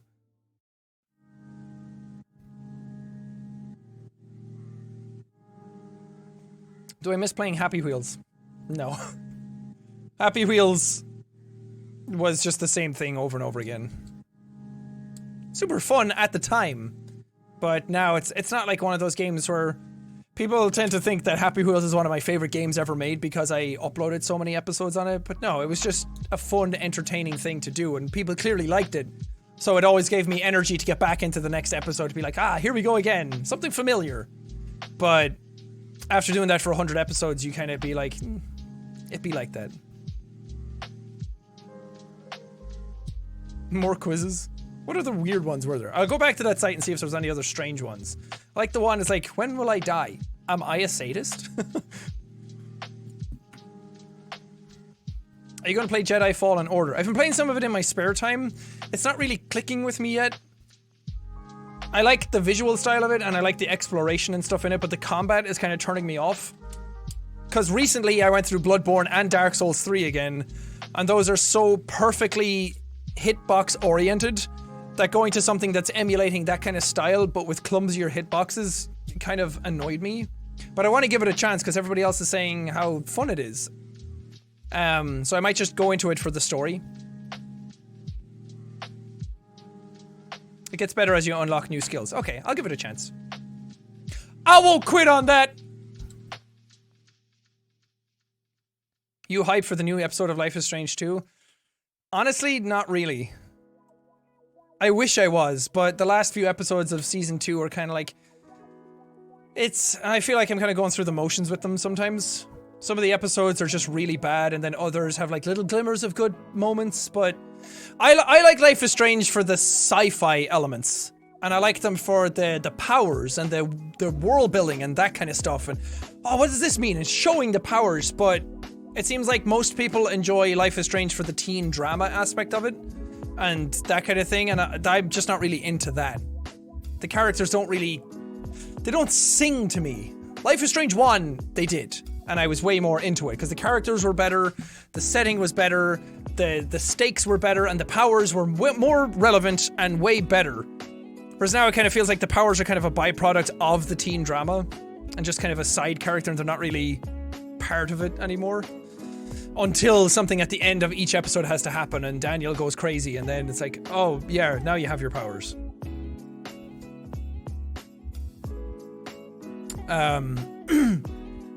But I'll play it and I'll give it a fair shot and I'll finish out the season. There's only one episode left anyway, so it'd be lame not to finish it off. I think season 1 is just kind of lightning in a bottle, and season 1 isn't like amazing, it's just fun. But I don't think they'll be able to capture that magic again. There is a new game from them coming out though called... Oh god, I can't, it's like called Tell Me... Oh, it's called Tell Me Why. I was gonna say, it's like Tell Me Why, and I remember, Tell Me Why! They have a new game coming out called Tell Me Why. So if you search Don't Nod, Tell Me Why. It's their new game, and I don't know what it's about. Upcoming adventure game from Don't Nod Entertainment, published by Xbox Game Studios. Don't Nod stated that Tyler is the first transgender playable character from any major studio, and they had worked with GLAAD to make him an authentic representation of the trans experience. I don't know what GLAAD means, or stands for. Gay and Lesbian Alliance Against Defamation. That's cool.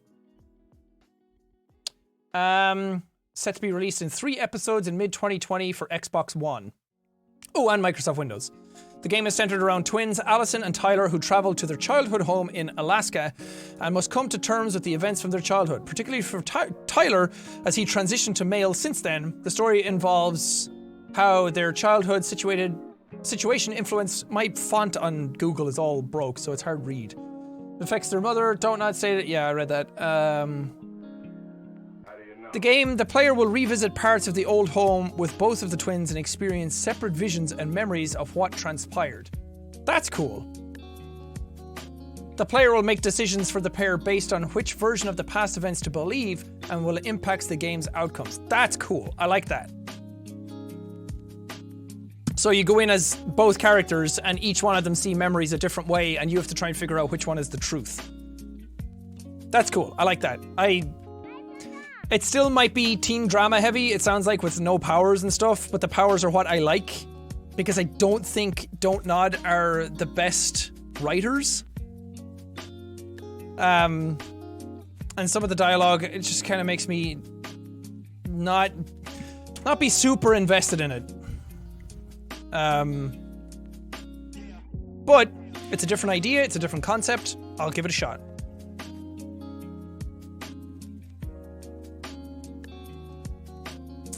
Hannah, thank you for the 100 bits. I've fallen really behind on your content lately because my new job has me so busy, but the videos I do get to watch every now and then are a great stress reliever, so thank you. Thanks, Hannah. I appreciate it. And I mean, you don't need to watch everything. But it's very sweet that you felt bad for not keeping up with it. You do you. Job comes first. Plus, that's another reason why stuff like Meme Time and the weird products and any video that's not a gaming thing are important too, because that's the type of stuff that I feel like I would watch being so busy. I would watch something, because if I see 3 hours of Death Stranding, I'm probably never going to watch it if I'm busy. So it's nice to have a balance of other stuff that people who are busy can, it's more easily digestible content. You don't need to know what came before, you don't need to know what comes after. It's just a little slice of life, and it's fun to watch for that little moment.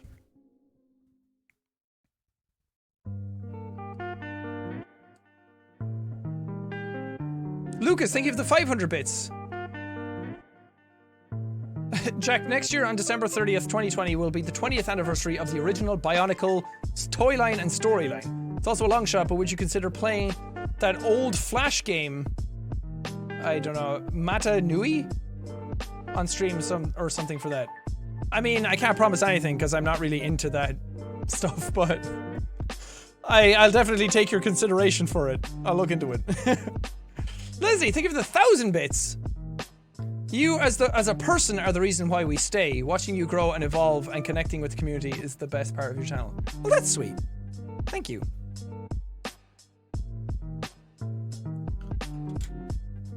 Dashington, thank you for the 10 months. Or 18 months, Jesus.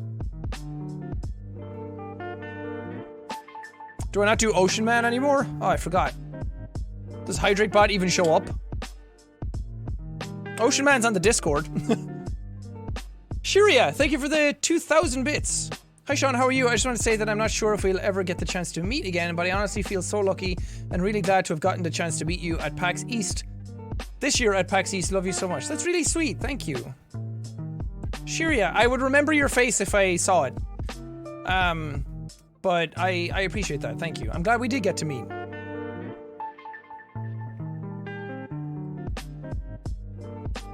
Ava, thank you for the 100 bits. I've been super busy lately and have had no time to watch any videos, but my time is finally freeing up. Excited to start watching again. Oh, that's nice. Thanks. But yeah, I mean, I get it. Everyone's growing up. Everyone's busy. There's a lot of people who were in school watching the channel 7 years ago and now all have full-fledged jobs. I'm like, I get it. You do you. It's really nice to know that even if you're not watching all the content, you're still here. That actually probably means more to me. It means more to me to have somebody still be here in the community, interacting with it, and being a person and interacting with me as a person, than it would be if you just watched everything and didn't care about any of that side of things. Because I like the human side of it more than just sheer entertainment. Don't get me wrong, that's fun, but some of my best memories of doing YouTube are because of you and the stuff we do together. Not just because I upload this thing and it does well. That would be such a hollow experience for me.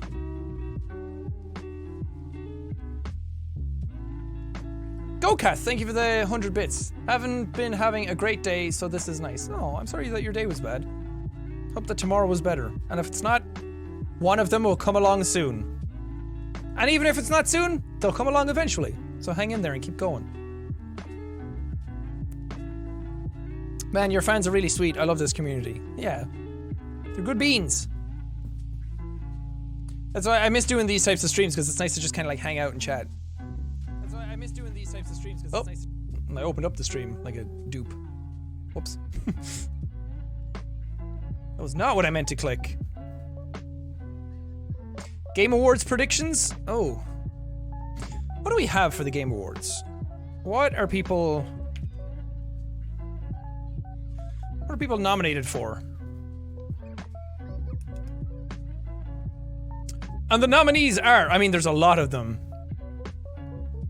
Game of the Year is between Control, Death Stranding, Resi 2, Sekiro, Smash, and The Outer Worlds.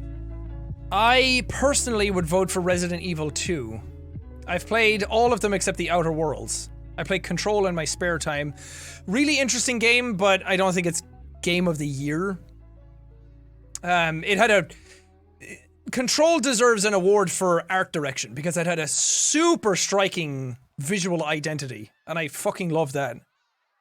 Death Stranding, as much as I liked it, I think it was very inconsistent.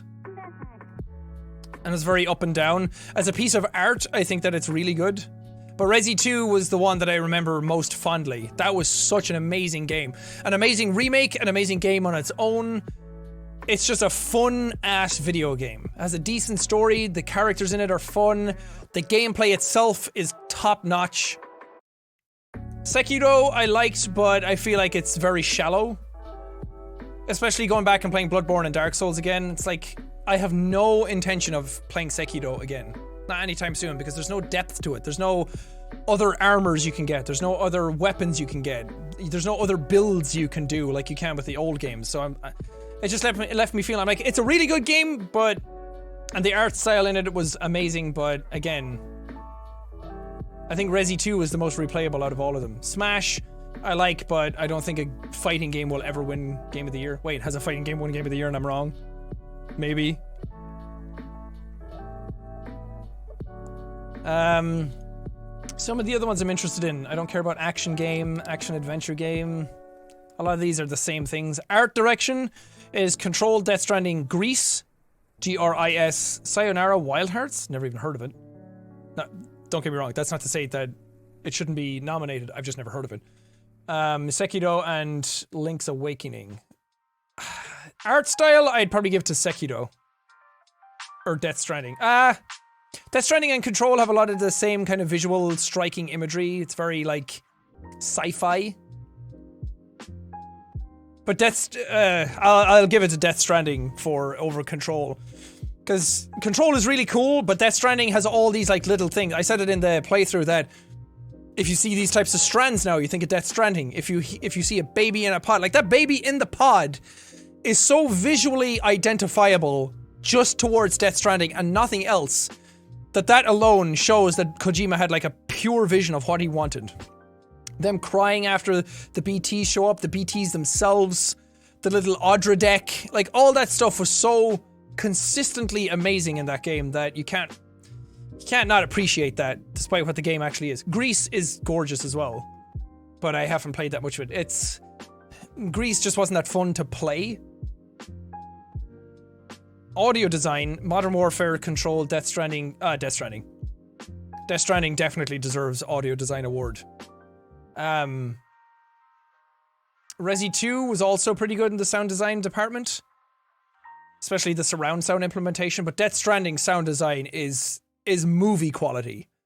A lot of games use really cheap sound effects because they don't go off and gather their own. It's like stock sound effects that they merge and tweak and build. But something like a Battlefield game records all their own gun sounds. They go to like the Swedish military and actually record guns and tanks and planes. And listening to Death Stranding, you can tell that they recorded a lot of sounds themselves, which is called Foley, and put it into the game for their game. Like every buckle Every movement of clothing, every tiny little thing in the game has sound. Which most games don't. They have like one sound for like moving, but Death Stranding had like each individual piece of clothing had its own sound. Each footstep was completely different. The music in it was amazing. The soundtrack was amazing. The sound design for the BTs and the sound design of some of the cutscenes and the dialogue was so perfectly pristine, not Christine, what am I saying? Pristinely recorded that I think it deserves it.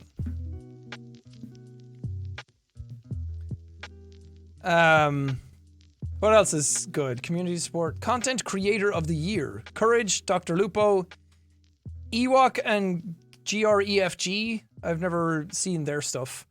Ewok has a Fortnite World Cup shirt on, so I'm assuming they play Fortnite, and Shroud. I want to say Dr. Lupo or Shroud. I like both of them, not just as... I've met Dr. Lupo a few times, and he's delightful. Such a nice man. And if you watch his streams, he champions a lot of the same morals that I do here. He's a really big advocate for mental health. He's a really big charity fundraiser person as well. So I'll probably go with him. Shroud just for sheer gaming capability. A lot of esports ones. Family Game, Luigi's Mansion, all Nintendo. All the family games are Nintendo games. Fighting game, I don't really care. Fresh indie game. House for Untitled Goose Game. Yeah. Kyonk am Goose. Game direction, Death Stranding. Again, other games are good. Resi 2 I had more fun playing than Death Stranding, but again, Death Stranding's vision to what it ended up being. The gameplay on its own is very questionable, but game direction is for outstanding creative vision and innovation in game direction and design. Resi 2 is not incredibly innovative. It's just a really well-made game, and Sekiro is playing on the stuff from Dark Souls and Bloodborne, and Control is playing on old Remedy games. Outer Wilds definitely deserves to be there. That indie game about space that I played, because that's a completely awesome concept, and I'm so glad that they're there among these other titans. You have Remedy, Kojima, Capcom, and FromSoft, and then Outer Wilds just in the middle of them. That's a huge win for them. Just being nominated in that category with all those other companies and games is already them winning.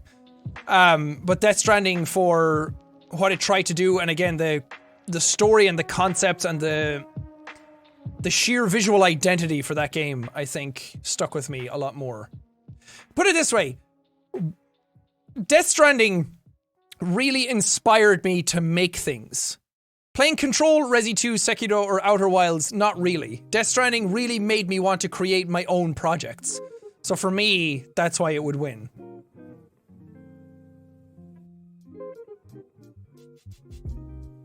Indie game? Hyonk Hyonk. Has to be Hyonk Hyonk. Multiplayer game? Maybe Borderlands 3? I played through all of Borderlands 3 with Evelyn and it was really fun. Modern Warfare? I had fun playing that. Narrative? I really want to play A Plague Tale Innocence. That came out, again, Evelyn played it and she really liked it. And other people have said... Other people have said that it was really, really fun, so I want to play that myself as well. Maybe that should be a long Let's Play we do too. Might be a little too late for it now though.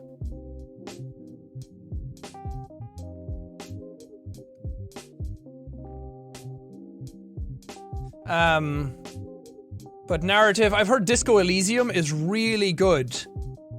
But it's just more like it's a story-driven game. It's just kind of like walking around and interviewing characters and reading and listening to details and everything. So I don't think I'd do a series on it, but I definitely want to try it out.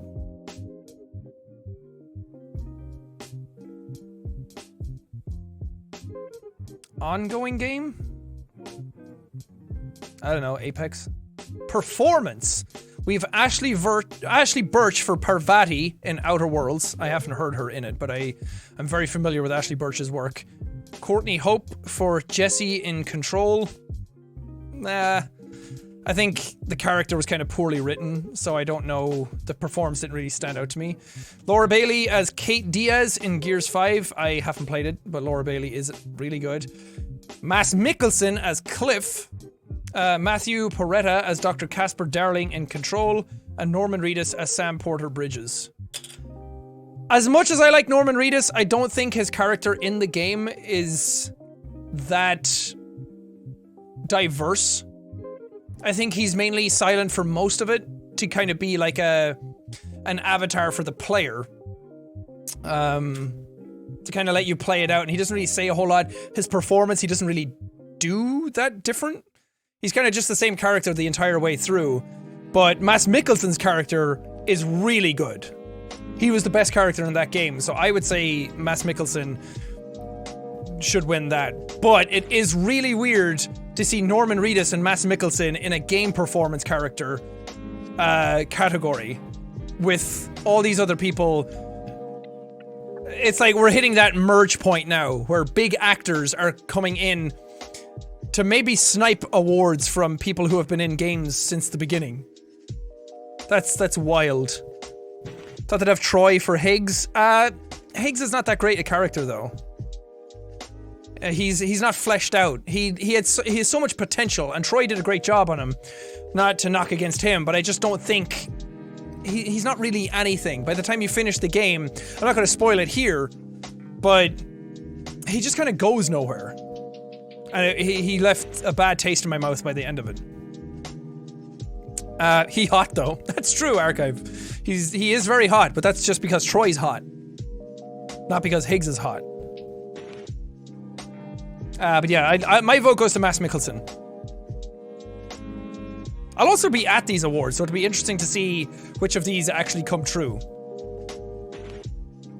Score and music.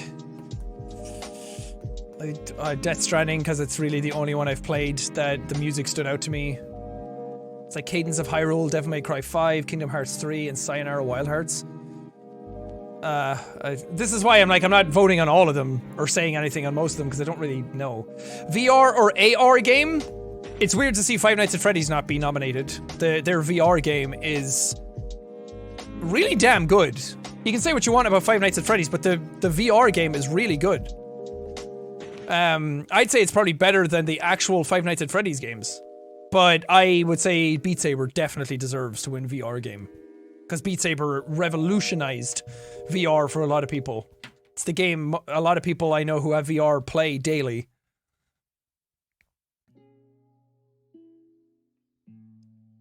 That's about it. Stuff like strategy game, sports racing game, like I don't really have any stakes in those. Mobile game. I guess Switch stuff counts as mobile games now. Either way, it'll be interesting. Death Stranding is nominated the most out of anything. But some of the categories I'm like, man, there really wasn't that many standout games for that category this year.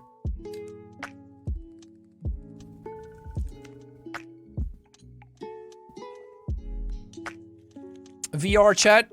That's not a bad one either. VR chat is kind of revolutionizing a lot of stuff in VR too. I'm really excited for next year's VR games because we have Half-Life Alyx coming out, and that's going to be a big one. It's probably going to be the best VR game ever made. What's your opinion on Game Informer? I don't know too much about them. I used to buy their magazine when I was a teenager. But I don't know anything really about them. How they conduct their ethics and their journalism and what type of stuff they talk about.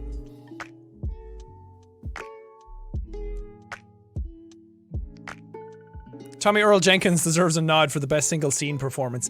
It was good, but it was also a little over the top.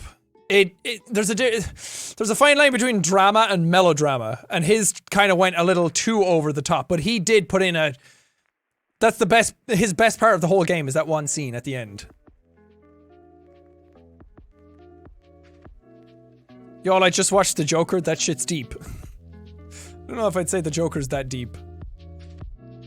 Joker, I love The Joker. I've seen it 3 times in the cinema. It's one of the only movies I've ever done that with. Because I went on my own when it came out. Because Evelyn was back in the Netherlands. I was like, oh yeah, that was fun. And I fucking loved it. I love that movie, by the way. It's such an inspiring movie, and Joaquin Phoenix's acting in it is one of my favorite performances ever. But watching it, I was like, that's awesome. And then I met up with Evelyn, and we went to see it together because she wanted to see it, and I was like, I want to see it again. And then the guys here in Brighton, we have a group called Mad Lads, which I've mentioned before, and so for Mad Lads, we went and watched it again. And they wanted to go see it, and I was like, I just want to hang out with my friends. So I went and watched it a third time. And as somebody who's into that type of character and that type of performance, and in a lot of ways, like, wants to emulate that and really study it and figure out how to act, that movie for me was awesome. It's my favorite movie this year. But the script is not that great. It's stunning cinematography, incredible acting, and a great soundtrack.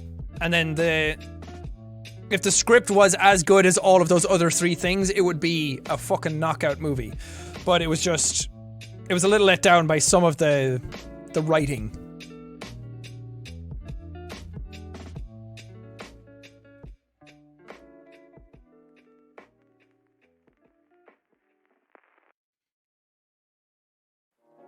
I love how you pick apart movies. It's so eye-opening. I don't know. I like movies. I like story. I like narrative. I like characters. I like visuals.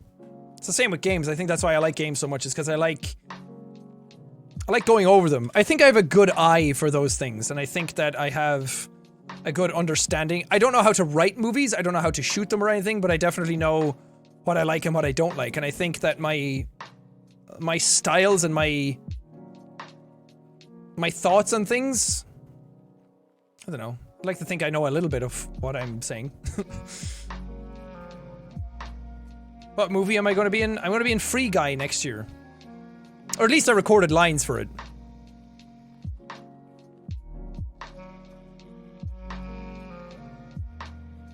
Have you heard about Kerbal Space Program 2? I have, Lo-Fi. I was talking about it earlier. I'm really excited for it. Are you ready for The Last of Us 2? Yep. I'm very excited for that too. Sally Face Episode 5 releases in 2 weeks. Sure does, Darwin. I'm going to play that too. I can shout what the fuck in Donald Duck's voice. That's a talent. Should I watch Dark in German or English? It depends on your tolerance for foreign languages and keeping up with stories. It definitely makes it harder to remember every little thing. Dark is a German show on Netflix that I highly recommend anybody watches, because I really love it, and I think the story in it is amazing, and what they do with it, it's all about, there's like time travel stuff and everything in it. It's so fucking cool. And there's 2 seasons of it out now, and I think it's really mind-bending, and what they're able to achieve in that story. It's like people talk about Stranger Things for being good sci-fi, and Dark in some ways is a lot like that, but it's done so much better. But if you can't keep up with stuff in another language like that, and this is something that you have to really think and listen to and be attentive for, if you can't do that in another language, then I'd advise English. But if you want to go for the authenticity of it, if you want to go for the best version of it, and if you want to really hear it the way it's supposed to be, then go with German. I watched it in German and I loved it. Who's in the Mad Lads group? It's just the guys here at Brighton. So it's me, Felix, Joel, Rumi, his editor Jonas, then Dave from Boy in a Band. He comes down to Brighton fairly often. PJ, Kick the PJ, and Brad, Felix's old editor. So we all get together whenever we can, and just most times just go to a pub and have a few drinks and chat and keep in touch with each other. Because it's, the older you get, the more you realize that you don't just hang out with friends anymore. You have to make appointments to hang out with your friends, because everyone has their jobs and their lives, and it's hard to get everybody in the same place together. So we made it as a reason to like get all together in the same place.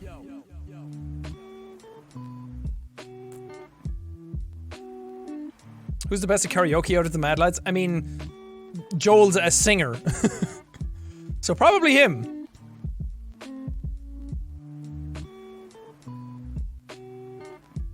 When was the last time you guys hung out? Last week. Can't remember what day. It was just me and Felix and Dave, though everybody else was busy. So we just had a few drinks and chatted.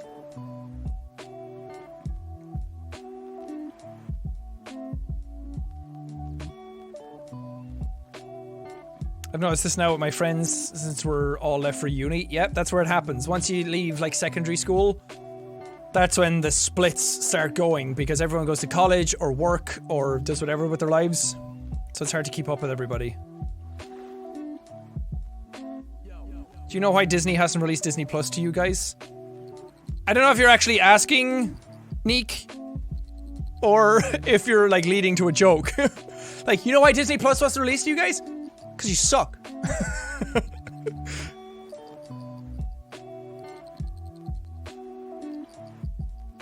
Jonas has a good voice too. He does. Jonas has like actually written music before that's been very successful in Sweden, I think. How do you beat Rom in Bloodborne? You don't, Snail. Rom beats you. Rom's my least favorite boss in that game. Go into it, use a weapon that you can put lightning on, get some bolt paper. You can buy it in the inside shop if you defeat Parl, Dark Beast Parl. Then fight Rom, summon someone if you have to. I usually summon someone now because it's just not worth going in on my own. Be patient with it. Kill all the mini spiders first, and then fight Rom. Because it'll be a lot easier. Watch out for the second and third phase because he starts doing magic. He only has 3 magic attacks. 2 of them are close, so you can kind of bait him by going close and then walking away and then going in close again. And equip stuff that has high arcane defense. Usually church clothing. What headphones do you use? Zach, I am using the Sony... Is it written on them? Sony MXH... I don't know. Sony's noise cancelling headphones. They're really nice. Not only are they... I didn't get them because they're noise cancelling. I don't really care about that for recording.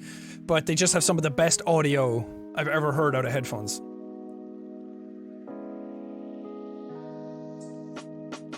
Do you still have any friends from Ireland? No.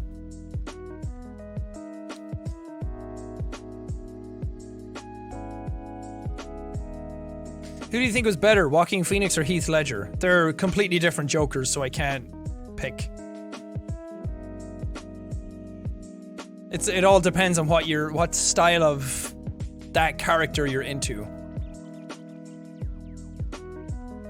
And both have their merits. The Sony WH-1000MX3. There you go, Lumetric just posted it. Sony partnership? No. I just really like them.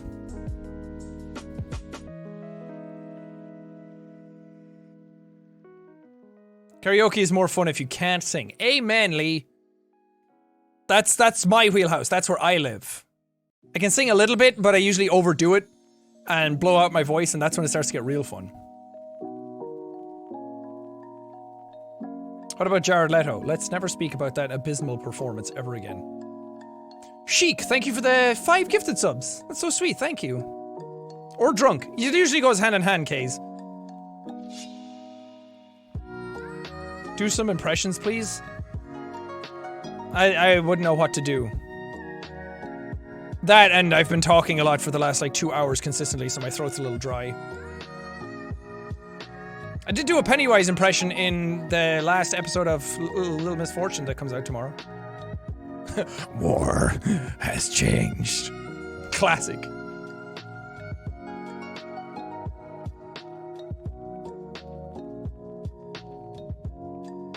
What's my go-to karaoke song? You heard it on the Emilia Clarke stream. The Mulan, I'll Make a Man Out of You. That or My Way by Frank Sinatra.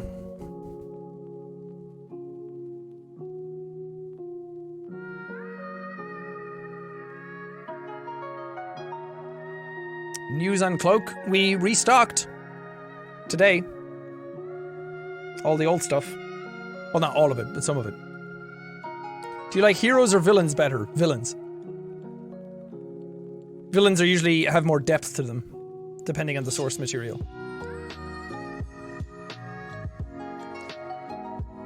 Ruby, thank you for the 100 bits. What is the G Fuel flavor that you got that's bright green? I think it's Twisted Candy. What's your favorite Disney movie? WALL-E. Even though it's Disney Pixar, still counts.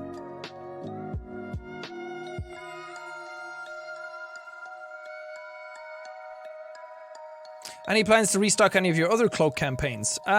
Maybe. I'd have to talk to them about it. But we're kind of going on the stuff that people keep asking for. And what we can restock.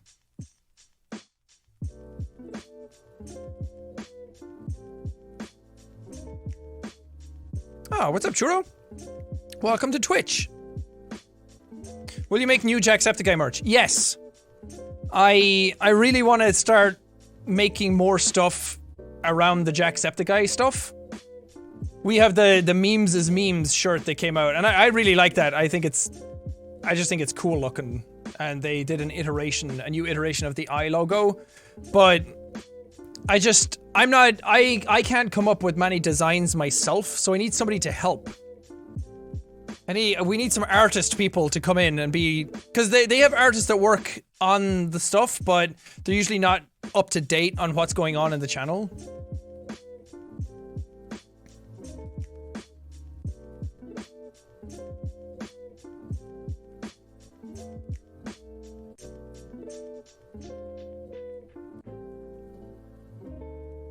Is your fan fiber merch gone for good? Yes.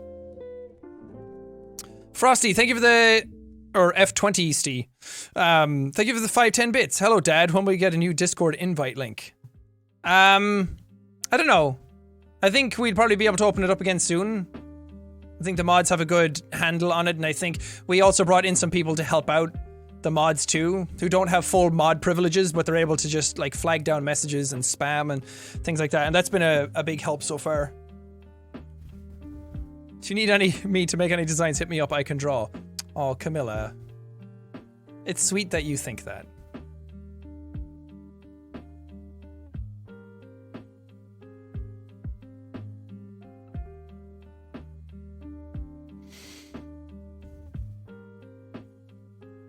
When will you play Minecraft? I'll get back to it when I can. I'm sorry, gamers. There's the Discord? I was never informed of this. Yeah, I don't post about it very often, and it's not open all the time. Not because I want to give people exclusive access or anything, but just to make sure that to make sure that it works. But we're setting it up where if you sub here, you'll be able to get a Discord invite link as well. Not to incentivize the Discord, but just to give you something if you do sub. Of course, you don't have to.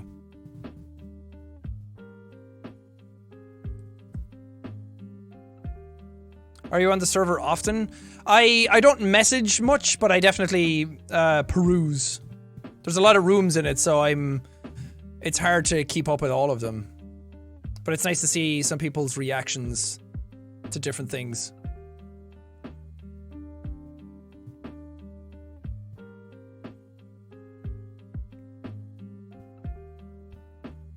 If you could create a G Fuel flavor, what would you do? Coke Zero Sugar.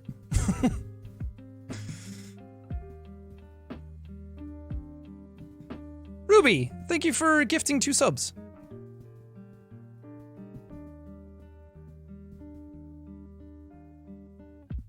Is Camilla an actual chicken? Yes.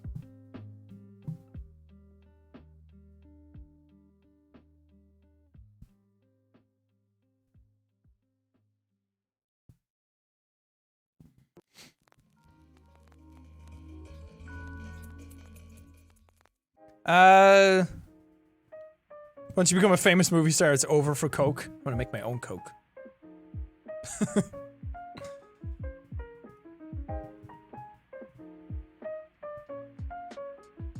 Do you look in the theory and ego panic rooms? Yes. Those are some of the most fun rooms to go into when something happens.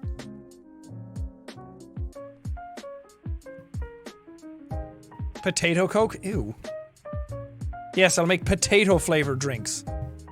Everyone would love that. I'm gonna make my own Coke. Okay, yeah, that sounds bad. I'm gonna make my own powder Coke.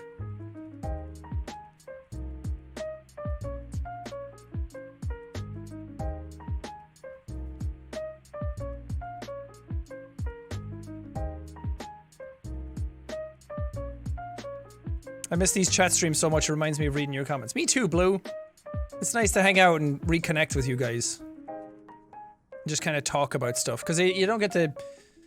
As much as I love interacting with people and doing different videos that try to do that, it's not always the same thing.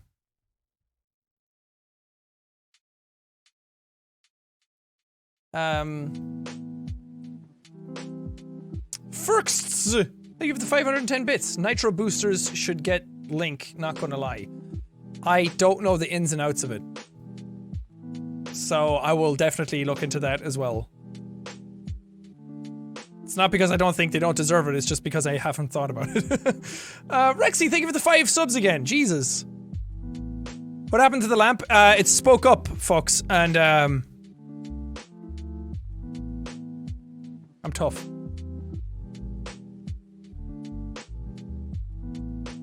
Is it so cold that you need to wear a hoodie inside? No, it's just not warm enough to have to take it off. Plus my window's open to let the breeze come in.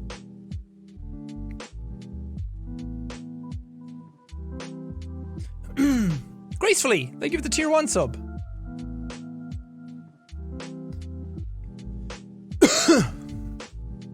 What does the board in the back say? I think it just says meme right now.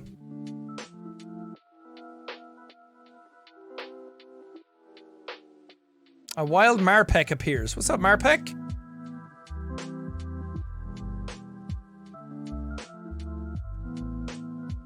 It's meme time? It was meme time. It's not meme time anymore, though. It'll probably be meme time again some other time.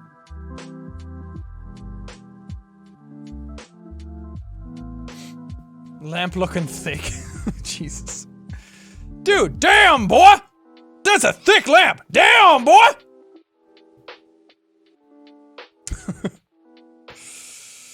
It's always meme time. Damn right, Camilla! It's never not meme time. Well, it's meme time summer in the world. Okay, I think I'm probably gonna leave the stream here. I've been streaming for about 2 hours, but it's been nice to hang out again. It's been nice to chat with you guys. I miss these, and I'm glad that the internet actually works. That was the whole point of doing this stream in the first place, was because I wanted to see if we could stream at the same time, because Evelyn's streaming right now. And it does! It works! Cybotics, thank you for the 100 bits. Appreciate it. And Kat, thank you for the 100 bits. If you're really interested in... Oh, thanks, Kat. But I appreciate you guys. Thank you to everybody who showed up. Thanks for all the subs and the bits and all that kind of stuff. It's really sweet of you guys to do. You don't need to do it, but I really appreciate it. It really means a lot. Hopefully I'll be able to do more of these streams going forward now that I can, and we can play some fun games here and there. Maybe stuff that I normally wouldn't play. Oh, Sailor, thank you for the 5 subs right as I'm leaving. Ava, thank you for the 100 bits. Have a good rest of the day. You too. Galen, thank you for the 100 bits. Emir, thank you for the 100 bits. Ruby, thank you for the 100 bits. Oh, so many bits coming in at the end. I'm sorry, I can't get to them all. Stacy, thank you for the 100 bits. I appreciate it. Love you guys.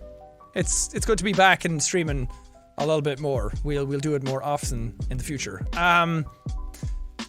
Yeah, since Evelyn's streaming, and since I mentioned her before, and a lot of people are asking what her channel is, let's raid her tonight.